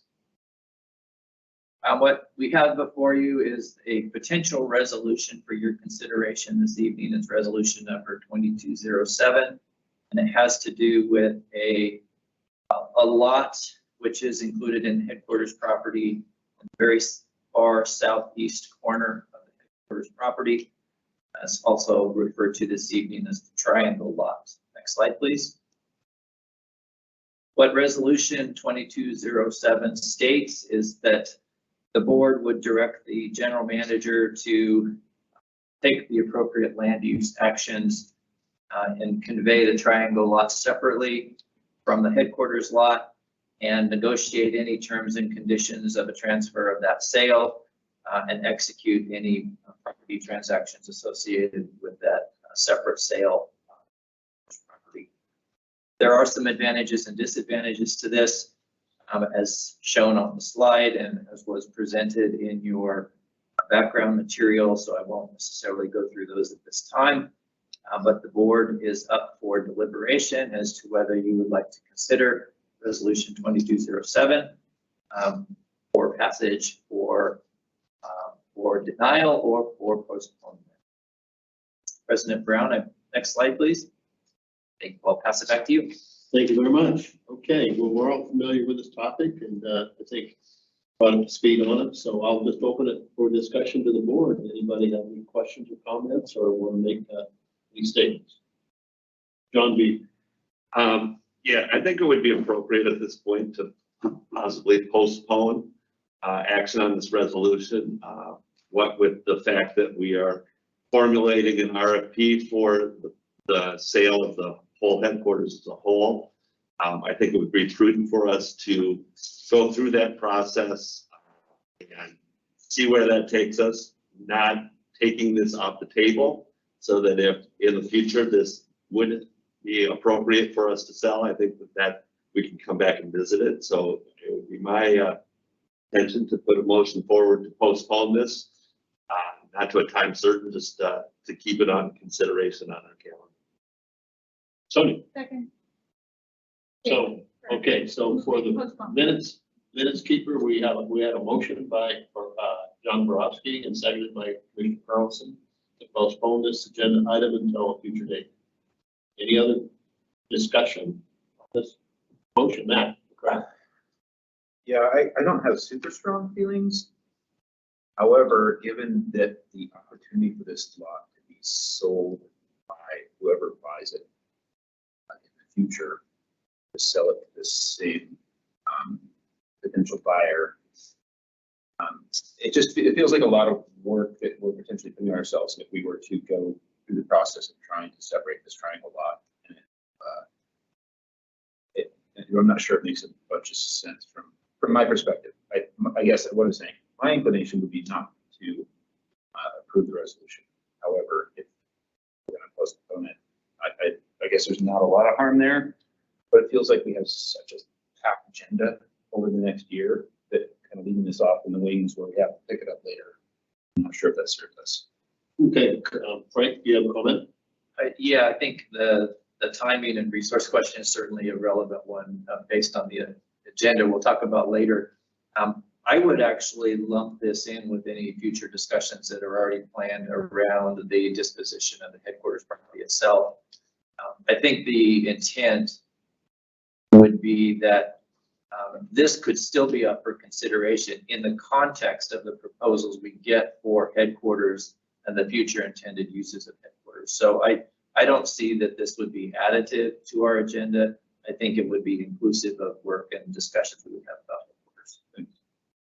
Commissioner Schlosberg, any comments or questions on the agenda or the motion? I'll just comment too. I support the motion. I think this is going to be the right move to make. And in the future, if we do it, it won't be a time consuming thing. If I have anything to do with it, say you negotiate it, these are your side boards and we'll go. Just so you know that Commissioner Carson and myself have been, with the help of Ann, doing a wonderful job. We're meeting weekly on trying to get the RFP criteria set up. We're fast tracking it. We're doing the best we can. And so hopefully this will come back and we'll get this resolved and make everybody happy. Frank, you have a comment? I just had one comment. I think it is important that we are very transparent in the headquarters process that the master plan was amended to include housing along this property and that the proposers take that into consideration in their future uses. Obviously, it's not an obligation, but I think to your point, President Brown, I think that communication should be transparent and clear. Other questions or comments? I'll call the question. All those in favor of the motion on the floor to table this till some point in the future, signify by saying aye, raising your hand. Aye. Passes unanimously, so we'll be a future date. Thank you very much. Thank you. Next agenda item, Megan Capper, tentative timeline, IRP plan and principles of 2022 roadmap. Good evening. So I'm Megan Capper, yes, Energy Resources Manager, and I'm really happy that we're able to present to you tonight.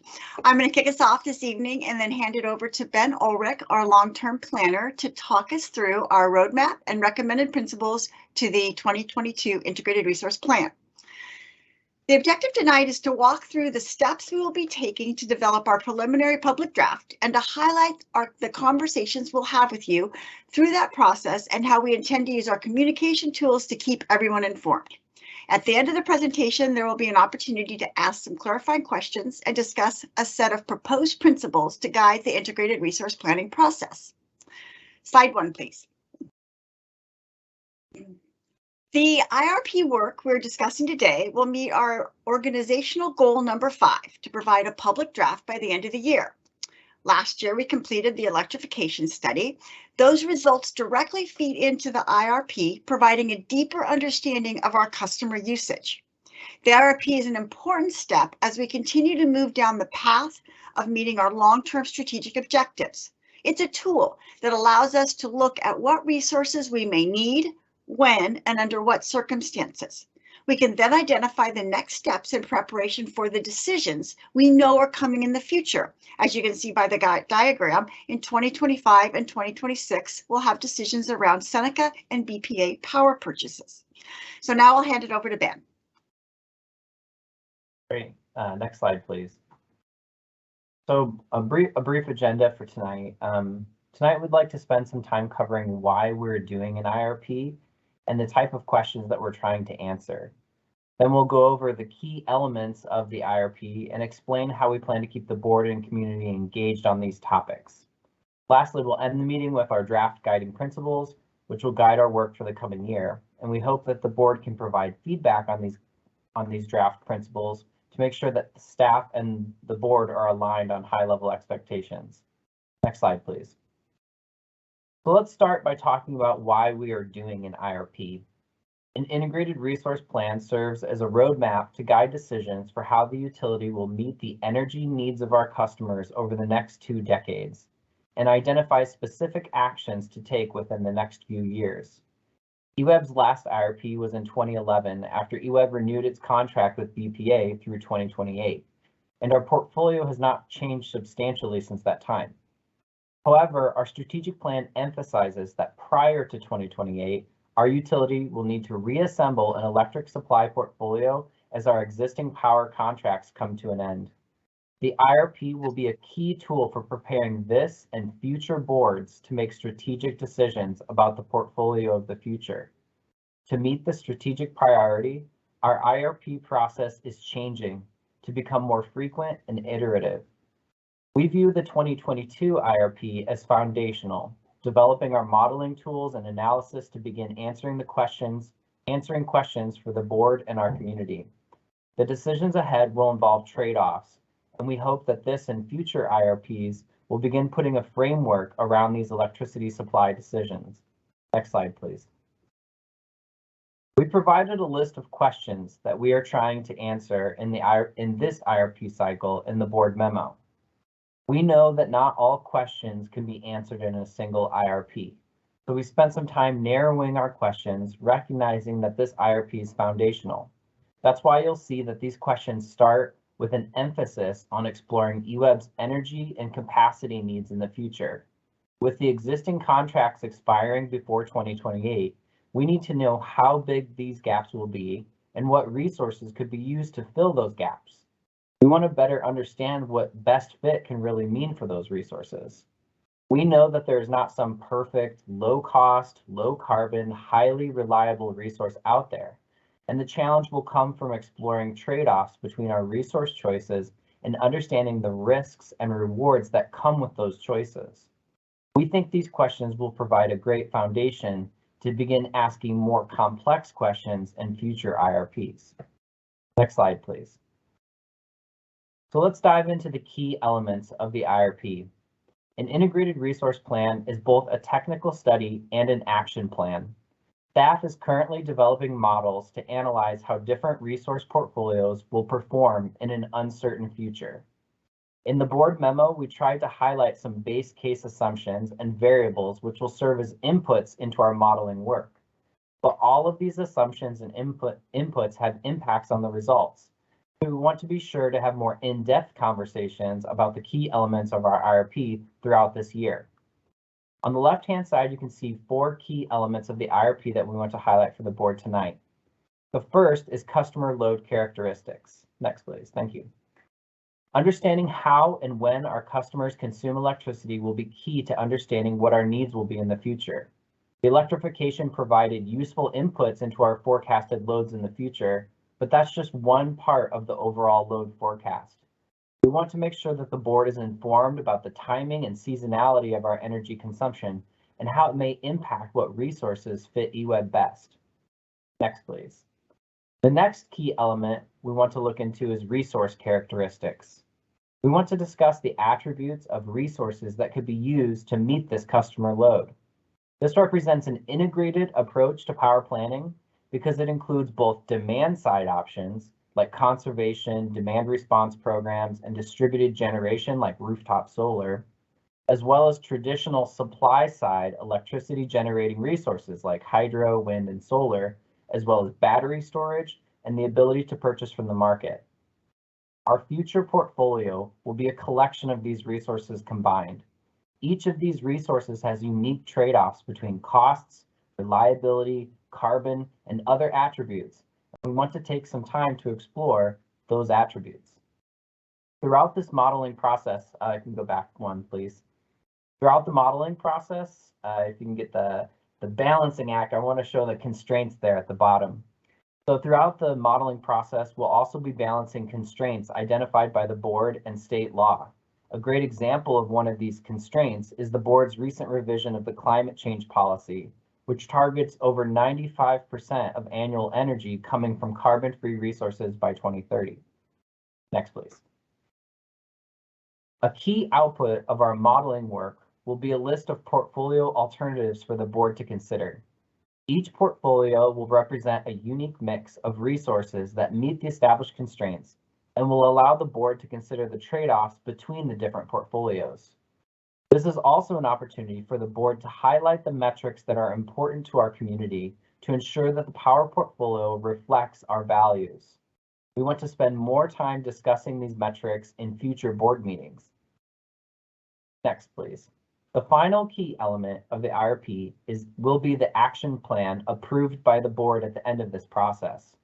After reviewing the modeling results and discussing the trade-offs among the alternative portfolios, the board will be asked to identify next steps for management to take before the next IRP cycle. Going forward, both the IRP roadmap and the action plan will be flexible and iterative to adapt to a changing utility landscape. Next, please. These key elements have much more detail than we can cover in a single board meeting. So how will the board be engaged in this process? As you can see, we plan to bring each of the key elements we discussed tonight before the board during this year. We plan to start with a discussion around customer load characteristics in April, and then have a conversation about resource characteristics in August. The goal of these sessions will be to inform and engage the board. As we get modeling results later in the year, we plan to discuss the trade-offs of the alternate portfolios with the board in August. And finally, in December, we plan to come to the board with a preliminary draft of the IRP with results, recommendations, and a draft action plan for board discussion and guidance. This will kick off a formal public engagement process in December, where we will begin working to engage the public in 2023. Next slide, please. But these board meetings won't be the only form of communication about the IRP. Before December, our communications team will work on building public awareness about what the IRP is and how it works and the types of questions it seeks to answer. During this comprehensive education effort, we'll use a variety of channels, including a project website, email updates, social media, and newsroom stories. The initial project website has already been published and will serve as a clearinghouse for information and updates throughout this IRP process. During this initial public awareness period, the public will have the opportunity to interact with the board in the usual ways, including by contacting commissioners and attending these public meetings. The communications team will also make sure that commissioners are equipped with key messages and communications collateral for any neighborhood meetings or similar events if you choose to do those. After the preliminary results have been released in December, we'll kick off a more formal public engagement process. The exact form that this will take is still to be determined, but options include work sessions and presentations to neighborhood groups or other community organizations. Customers will have the opportunity to formally comment on the preliminary draft at that time. Next slide, please. So now that we've highlighted the key elements of the IRP and our plans to engage the board and public, we thought it would be good to propose some draft guiding principles. These can serve as guideposts to the work that power planning will be doing over the next year and help set baseline expectations. The first two principles are straightforward and affirm that all of the portfolio alternatives that we analyze should align with the strategic plan and also comply with laws and regulations. Next, please. The third principle begins to put some boundaries around what best fit might mean. We want to take an integrated approach to meeting our future loads. Integrated meaning looking at both supply side and demand side resources. And why do we say meet our load with least cost solutions within the established constraints? For our modeling work, we will use constraints to make sure that the portfolio alternatives meet our minimum criteria. For example, all portfolios should comply with Oregon's renewable portfolio standards because that's the law. But then our model will work to solve for least cost portfolios that meet those criteria so that the board can also consider affordability. This approach would provide a list of portfolio alternatives that meet baseline expectations and would allow the board to discuss more nuanced trade-offs between the least cost portfolios. Next, please. The last draft principle speaks to a theme that we've consistently seen over the last decade, which is the need for flexibility. We know that customer preferences are changing. Our customers are more engaged with the utility about electrification and decarbonization of the electric grid, and these changes are not just local, but regional and national as well. This principle highlights the need for EWEB to maintain flexibility and adaptability in a rapidly changing utility environment.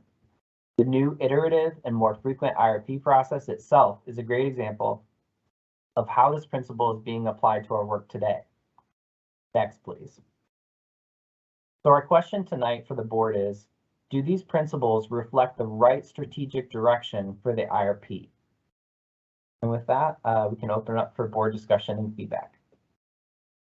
Okay, thank you very much. I have Commissioner Carlson in the queue. Sonia. Thank you. I know we've been talking about the IRP for a while. I actually remember 2 years ago after we had a similar presentation and I kind of raised my hand and said, I don't get it. What are we doing? This to me is a different ballgame. This actually feels like there's a plan. I understand where we're going. I know what the end goal is and why we're doing it. So thank you. I love that windy road picture there. I think kind of felt like we've gotten there, but I feel like this actually feels like we have a good plan and process. So I really appreciate all the work that you've done to get us to a place where I understand what we're doing and why we're doing it. So that's my comment. Thank you. Commissioner Schultz. Well, I want to echo what Sonia just said because that was at the top of my list. Kudos to this presentation. It was very, very clear and I totally understand the process. And I remember a few years ago being really confused. So great job on the presentation and kind of clarifying what it is that we're doing. I have one question about public engagement and what does that look like? Like in terms of the, I lost the slide, but where we take it out to the public, not just going to neighborhood association meetings, but are we asking for feedback from the public and how do we meaningfully do that? Since we're the ones up here that are going to be, finalizing a plan and we have different constraints. How do we do it so it's not just performative? Or do we just present it to the public? I'm just curious what you have in mind for that public engagement part. Let me start to take a crack at that, and then maybe somebody from our communications team can add on to that. The reason that you have it to be determined is we will be providing you with, what we see as the objective. We'll be providing you with some guidance and some recommendations on how we want to do that. We just haven't gotten there yet. The intent is to collect comments from customers after we've done some kind of a rollout of the actual public draft, and then to simulate the comments and put it back into a draft, and then make sure in our final document that we have a section that really represents and shows the board what the themes were in the comments that we received. Does anyone want to add on to that from communications?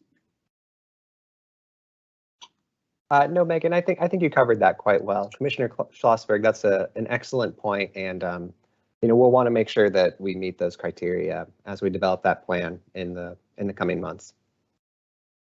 Frank, do you have a comment? Yeah, I just wanted to add a little bit to that. I think there are a couple of different phases to this. The awareness piece is to kind of walk the public through the process like we're walking commissioners through the process. We're not going to do that uniquely, but they're certainly welcome to contribute as we go. Once, the difficult and challenging piece to this is it's hard to really garner good feedback without something to provide that feedback, without a mechanism. And so the reason we're calling it a public draft is for that exact reason. At that point, we really want to solicit feedback and genuinely listen to the public as to the content now that we have provided. And so it may lead us to sort of reinforce what we thought, or it might lead us to looking at some different sensitivities or some other things that we would want to run into with a scenario in the future. The exact mechanisms, there's probably going to be a lot of them. There's probably going to be some very formal presentations. There could be videos, there could be public outreach events. That's still be determined, the exact mechanisms, but the intent will be to provide enough material that the public can really provide some good input for us. Questions or comments from other board members? John Borowski. Yeah, this kind of doesn't go to guiding draft principles. I think those are pretty much laid out there between our strategic plan and some of our other goals. One of the things that I'm going to need to know and get educated on is some of the resources. So the bond, I don't know how the Bonneville Power contract works. I'm going to need to learn how that works. I mean, I know that we generate electricity at Carmen, and there's possibility that we're gonna be generating electricity at Lieber and Walterville. So I know where that stuff comes from. But I need to learn how the power that we're gonna need, how we get that and what, you know, because that's coming up in 25, 26, both Seneca and Bonneville. So that is something that, whether it's meeting one-on-one with staff to get brought up to speed on that. So I can balance that against, okay, it's gonna cost us this much to buy power from Bonneville, but I can, if I do conservation, it costs me this much. And then I'll be able to make those trade-offs. So that's what I'm gonna need to have for me to help put that slide that had all the different colors on there saying, okay, it's carbons cost you this much and it's gonna price you more this way. So those are the things that I'm gonna need to lean on and learn about so that I can make an informed decision. Because at this point, I'm not sure what that is.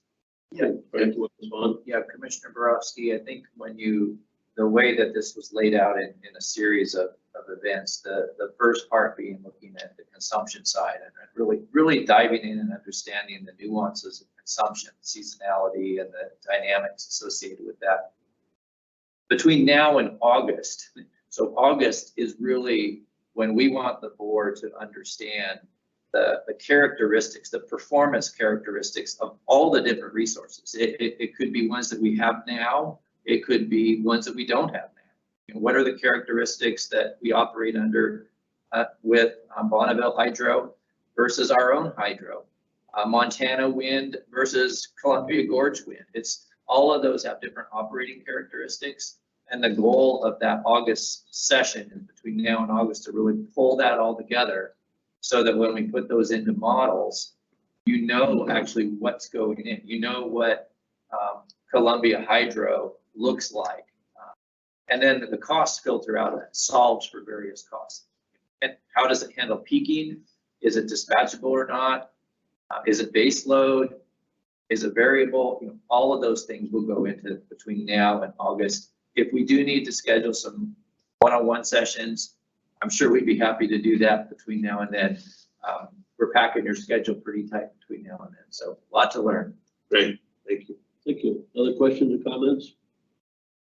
I have, if I can jump into two questions, and I'm not so sure how good questions they are. Matt, I think you said, and you had that chart, and the thing that could tip things over, the variable, you go back a bunch of several charts where you said, you know, we're supposed to hit a 2025 goal. If you can go back, please. Yeah, the constraints, and you said one of the constraints would be not meeting our 95% goal. If we're already at 96%, why would that be a constraint? And is there something in our portfolio that would go backwards? So actually, in reality, Commissioner, we probably average about 90%. Sometimes it's a little higher, sometimes it's lower. We did not achieve 90% in 2019 when we took Carmen Smith offline and Liebert went offline because of the hydro characteristics. So if you look at where we are on an average basis, we're not as high as 95. But, okay, because I'm just looking at the information, the index card you gave us. Yeah. And it says 96% renewable in our portfolio. And if that's not true, please correct it. Because I've been operating on false information that I've been provided, because I got the pie chart right here. It says 96%. I need to know what number. Yeah, we'll correct some of the wording there. So an example, carbon-free and renewable are different. And so, for example, Seneca is considered renewable. Right. It is not necessarily carbon-free. So our constraint in SD15 was around carbon. And so we'll need to clarify that. That's a good point. If you could, that would help me. And then the other one is about the key assumptions. Just need to understand historical load growth continues the same, because we've seen a huge change in peaking. I mean, we went from winter peak, I think now we're getting closer to summer peak because of the heat. And that coupled with some of the unknowns, you know, if the salmon are listed as endangered, if the Snake River dams go, if you know, that lawsuit that Oregon filed against Bonneville and on the spill, things such as that, are all those being considered as variables in our supply? I mean, yes, they are. In what you just mentioned in two different sides to this. Sorry, Ben, I didn't mean to interrupt. We're talking here. So there's some on the consumption side, there's a certain base load that you can look at history and understand, but you also have to be careful that the future and history might be different. Yeah. So you might, we will, and we are seeing our summer peaks grow at a faster rate than our winter peaks. We're still winter peaking, but we have to look forward and say, is that going to continue? So we have to look forward on the consumption side. From a resource perspective, all of those are considered constraints. So are we going to continue to see operational constraints on Columbia River Hydro, for example? Some of that could be through further spill, operational regulations. Some of it could be through climate change. Just the fact that over time, hydro conditions will be changing. So those are when Ben mentions constraints, there's constraints and forecasts on the side of consumption. There's also, such as exactly what you mentioned, constraints on how our resources perform forward. So we have to look at both of those. Thank you. Any other questions or comments? Matt? Yeah, I have a question just about how the board is involved in, providing our thoughts about, what the resource mix looks like in the future. There's the matrix that I understand we're going to take a look at in August that will help us understand the different qualities of all the different options in front of us. I wonder, however, if it would be useful for the board to also provide some thoughts about other things that we collectively might want to see as just kind of baked in constraints. I don't know if there's board appetite for that, but things like, if there's some percentage of our power that is controlled directly by EWEB, for example, if there are other things, variables like that, that we might want to say, at the outset are, across the board important to us, if it would be valuable to establish those on the front end, rather than looking at that as a part of a whole mix of several different variables that we're talking about in August.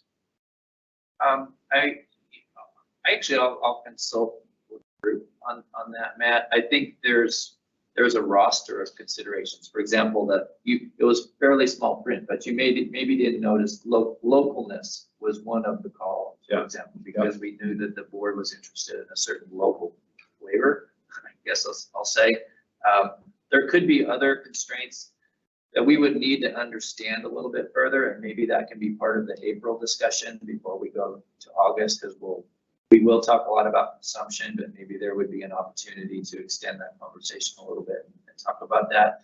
I'm not sure about whether control. So within our sliced product of Bonneville, for example, we have a certain degree of control over when that is generated and when it isn't.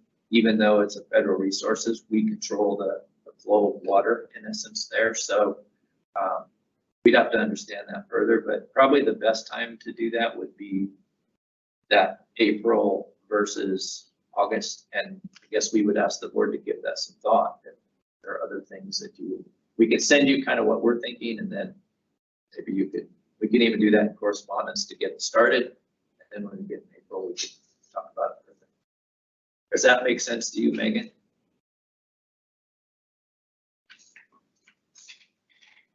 So if I could just piggyback on that. We could sell off carbon. We could just go to a totally buying our power type of a utility. A lot of utilities around here do that, but the majority of them around here don't generate their own power. And so that, I guess, again, there's the local control, and yes, we dispatch it, we can sell it if we do it. But how much more does that cost us? Is the equation. Does it? And that will hopefully be on that chart that has the different colors in there. That yes, we have carbon, we've invested a ton of money into carbon, so we're going to keep carbon. And that kilowatt hour amortized costs us this much money. It's not just, and I guess that's the other part of the consideration is, yes, it's local. If there's some sort of a disaster, we have dispatchable power that we might be able to get to us. But that kilowatt might cost us 3 times what it actually is worth. So those are the trade-offs that this type of thing is going to help us decide. I think the table that was shown there with the green things was somewhat simplified for this discussion. There could be just a whole series of columns there. Cost and affordability, localness, degree of sort of EWEB independence. There's an independence factor. We could be a full requirements customer from Bonneville and be like Springfield Utility Board, for example. There are risks with that as well. It's like having a single supplier. So, I think those columns will not just be, there won't just be 3 columns. There will probably be several columns there that deal with the sort of the, I'll say the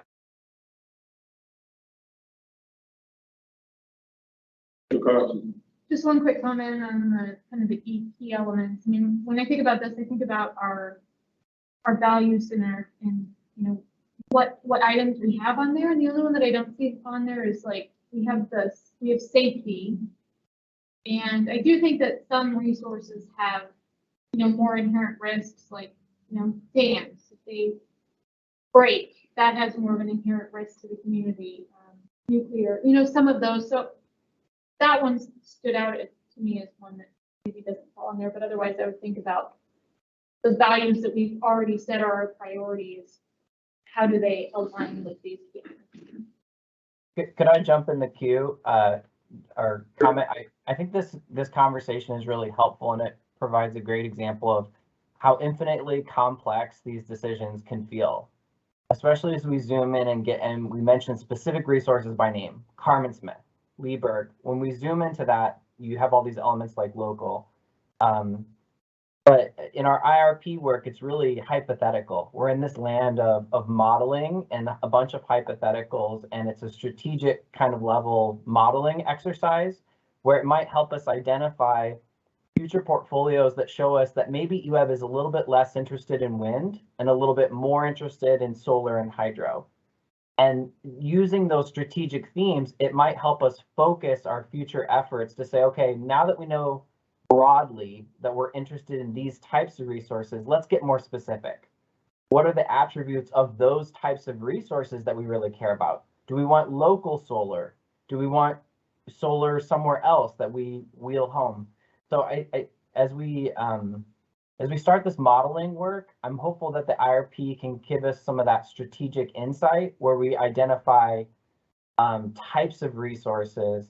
And I view that resource conversation where we start to discuss attributes of resources that the utility is interested in at a strategic level, which then can guide future work, and you can get more specific about attributes of individual resources. So we're really starting very high level, long-term vision, and then could eventually work our way down to more specifics.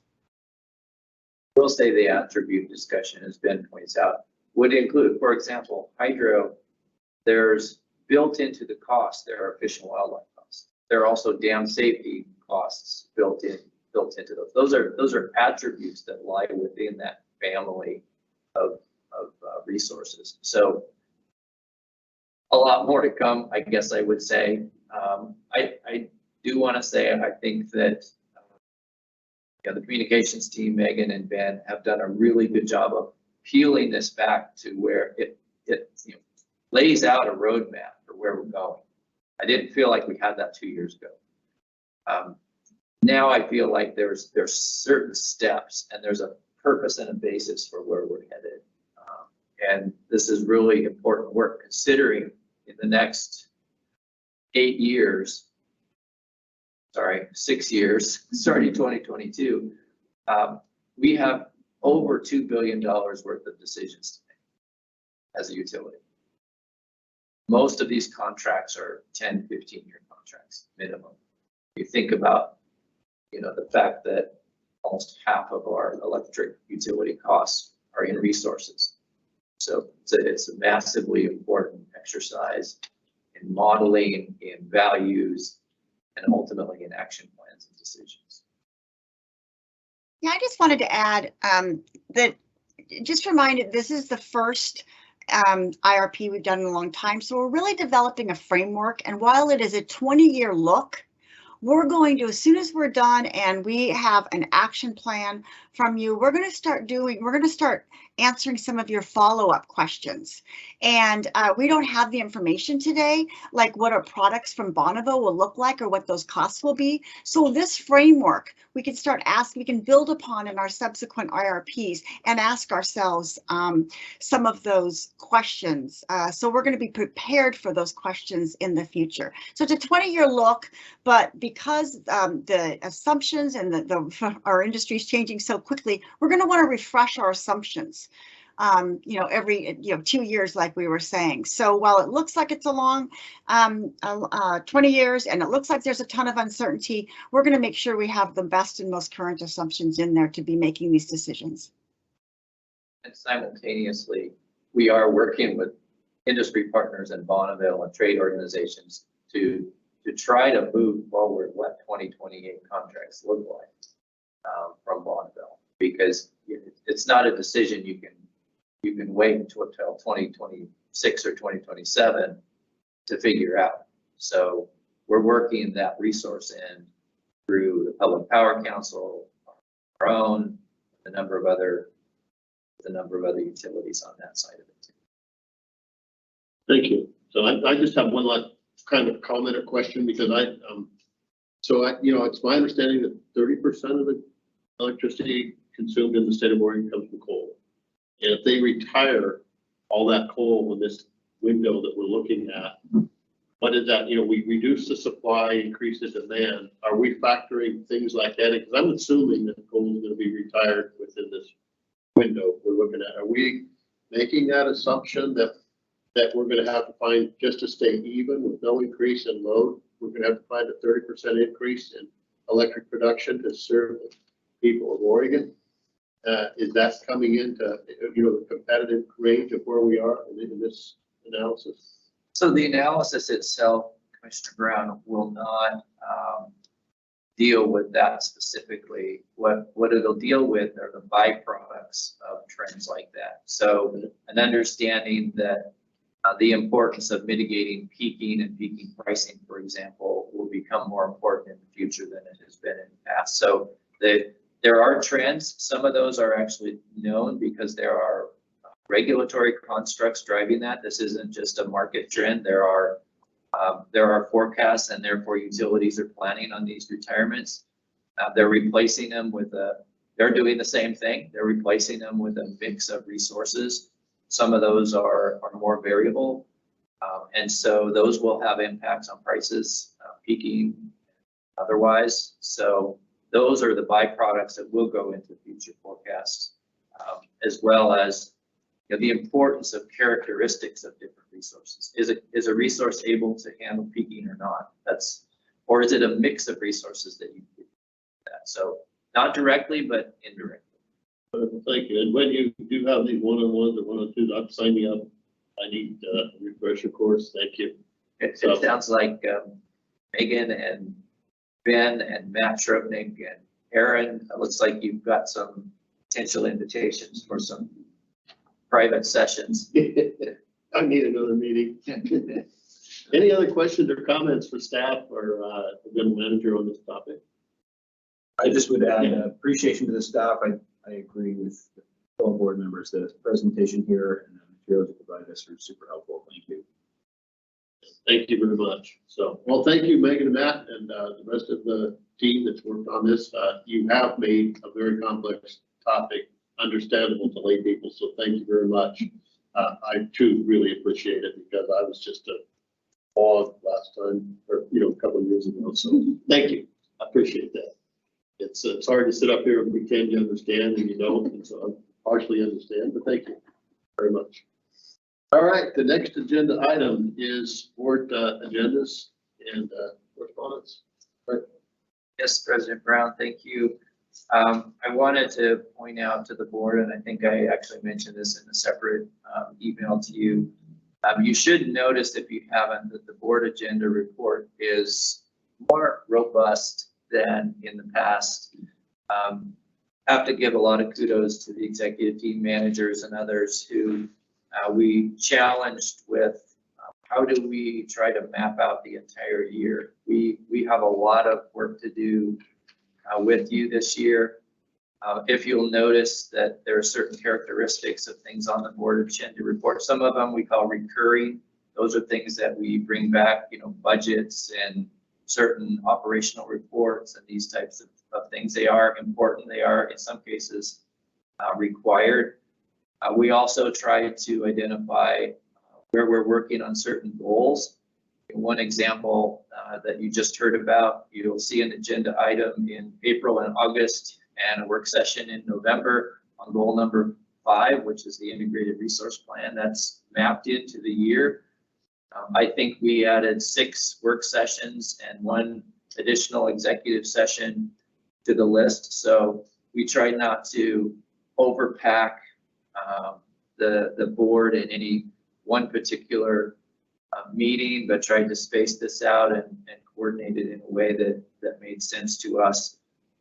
If you had additional feedback on it, we'd appreciate it. Some of the goals are covered in the operational reporting. So you'll see a quarterly report where it's operational strategic goals report. That's some of the goals are covered in there, but quite a few of the others, Lieberg and others are identified. And honestly, I think maybe August, part of July, August, and September are the only meetings that have any time left in them. We've pretty heavily booked you the rest of the time, and I do want to point out it's not cast in stone. There we may have to slide a few things around here and there as we go through the year, and sometimes you get emerging issues and others, but wanted to know if the board had any comments on it. We really tried to map out the year as best we could. Any questions or comments about the board agenda map? Just one comment. It's super helpful and super overwhelming all at the same time. Thank you. I'm glad to share the pain. You're welcome. Yeah, no, it's definitely, I knew that was coming, that if we mapped out all the decisions to be made by this board, it's a thick agenda. But it's really helpful to have it laid out so we can get a sense of what that's going to feel like. So thank you. Commissioner Schlossberg. I think in some ways it's less overwhelming to have it all laid out like this, because at least for me, sometimes it's hard to follow the thread of like, when are we talking about this again? Because we skipped several meetings. And so I think it's super helpful and I really appreciate it. So, all right, any other comments on the board agendas and things like that? Correspondence? Just a few items of correspondence that were for your information. Some of them, one was a follow-up in roster of active resolutions. I think for us, the USDA for that. We did actually going through those, found a couple that were inactive that were originally on the list that we closed out. And then 2 pieces of information. One is a historical account of the past communications associated with the second source, which included some customer interactions, some surveys, some direct committees, and the communications team went back and did that research. And then the communications plan associated with the riverfront and headquarters building. So this was really information for your digestion. If you had any questions, we have staff here can answer those, but it was really things that we felt you had asked for, and so we wanted. All right, other questions or comments? If not, then we're just going to move the last agenda item, and that's the board wrap up. Anybody have anything to say or comment on? Commissioner Schlossberg? This is really small, but I just want to say this is my 4th year, beginning my 4th year on the board, and I've really noticed that the quality of the presentations to us have increased greatly. I don't know if there's been like some kind of design standard across the utility or something, or how staff have really been working together, but I appreciate it. I feel like the presentations have really been elevated over the past several years. Thank you for that and great job, staff. That, anything for the good of the order? What we close? No, thanks. Mr. Carlos? I actually had similar thoughts, especially tonight's presentation. Yeah. They were just absolutely stellar. Nothing from me. All right, and I'm good. I want Yeah, to thank. I was just gonna say, you know, that is noticed internally as well. And I think staff has really recognized the importance of how they communicate with this board. First of all, a lot of assistance from the communications team, and then managers and others taking a step back and saying, if I need to zero base how I think about these issues, how would I want this presented and what kind of feedback can we give those presenters? So really appreciate that feedback. Always opportunity to continue to improve, but really thank staff and then managers for their work on that.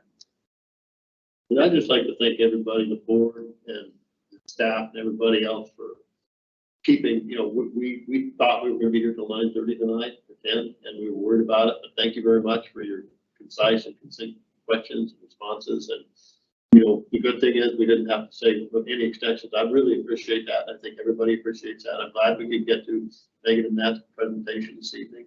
Nothing worse than having them sit there and say, oh, we're gonna do this again. And go from there. Just a final on the update, but Sonia and I and Ann and a whole group of staff are meeting very regularly, working on the RFP protocols and content, things like that. We got another meeting Thursday, and we're meeting once a week, so we hope to get that back to you so you guys can say what good job it is. It's not like leading into anything, but I'm just take criticism well. Seriously. Thank you very much. I think we're doing good. So with that, I will join the meeting. Thank you. Good job. We had a meeting. We had a meeting.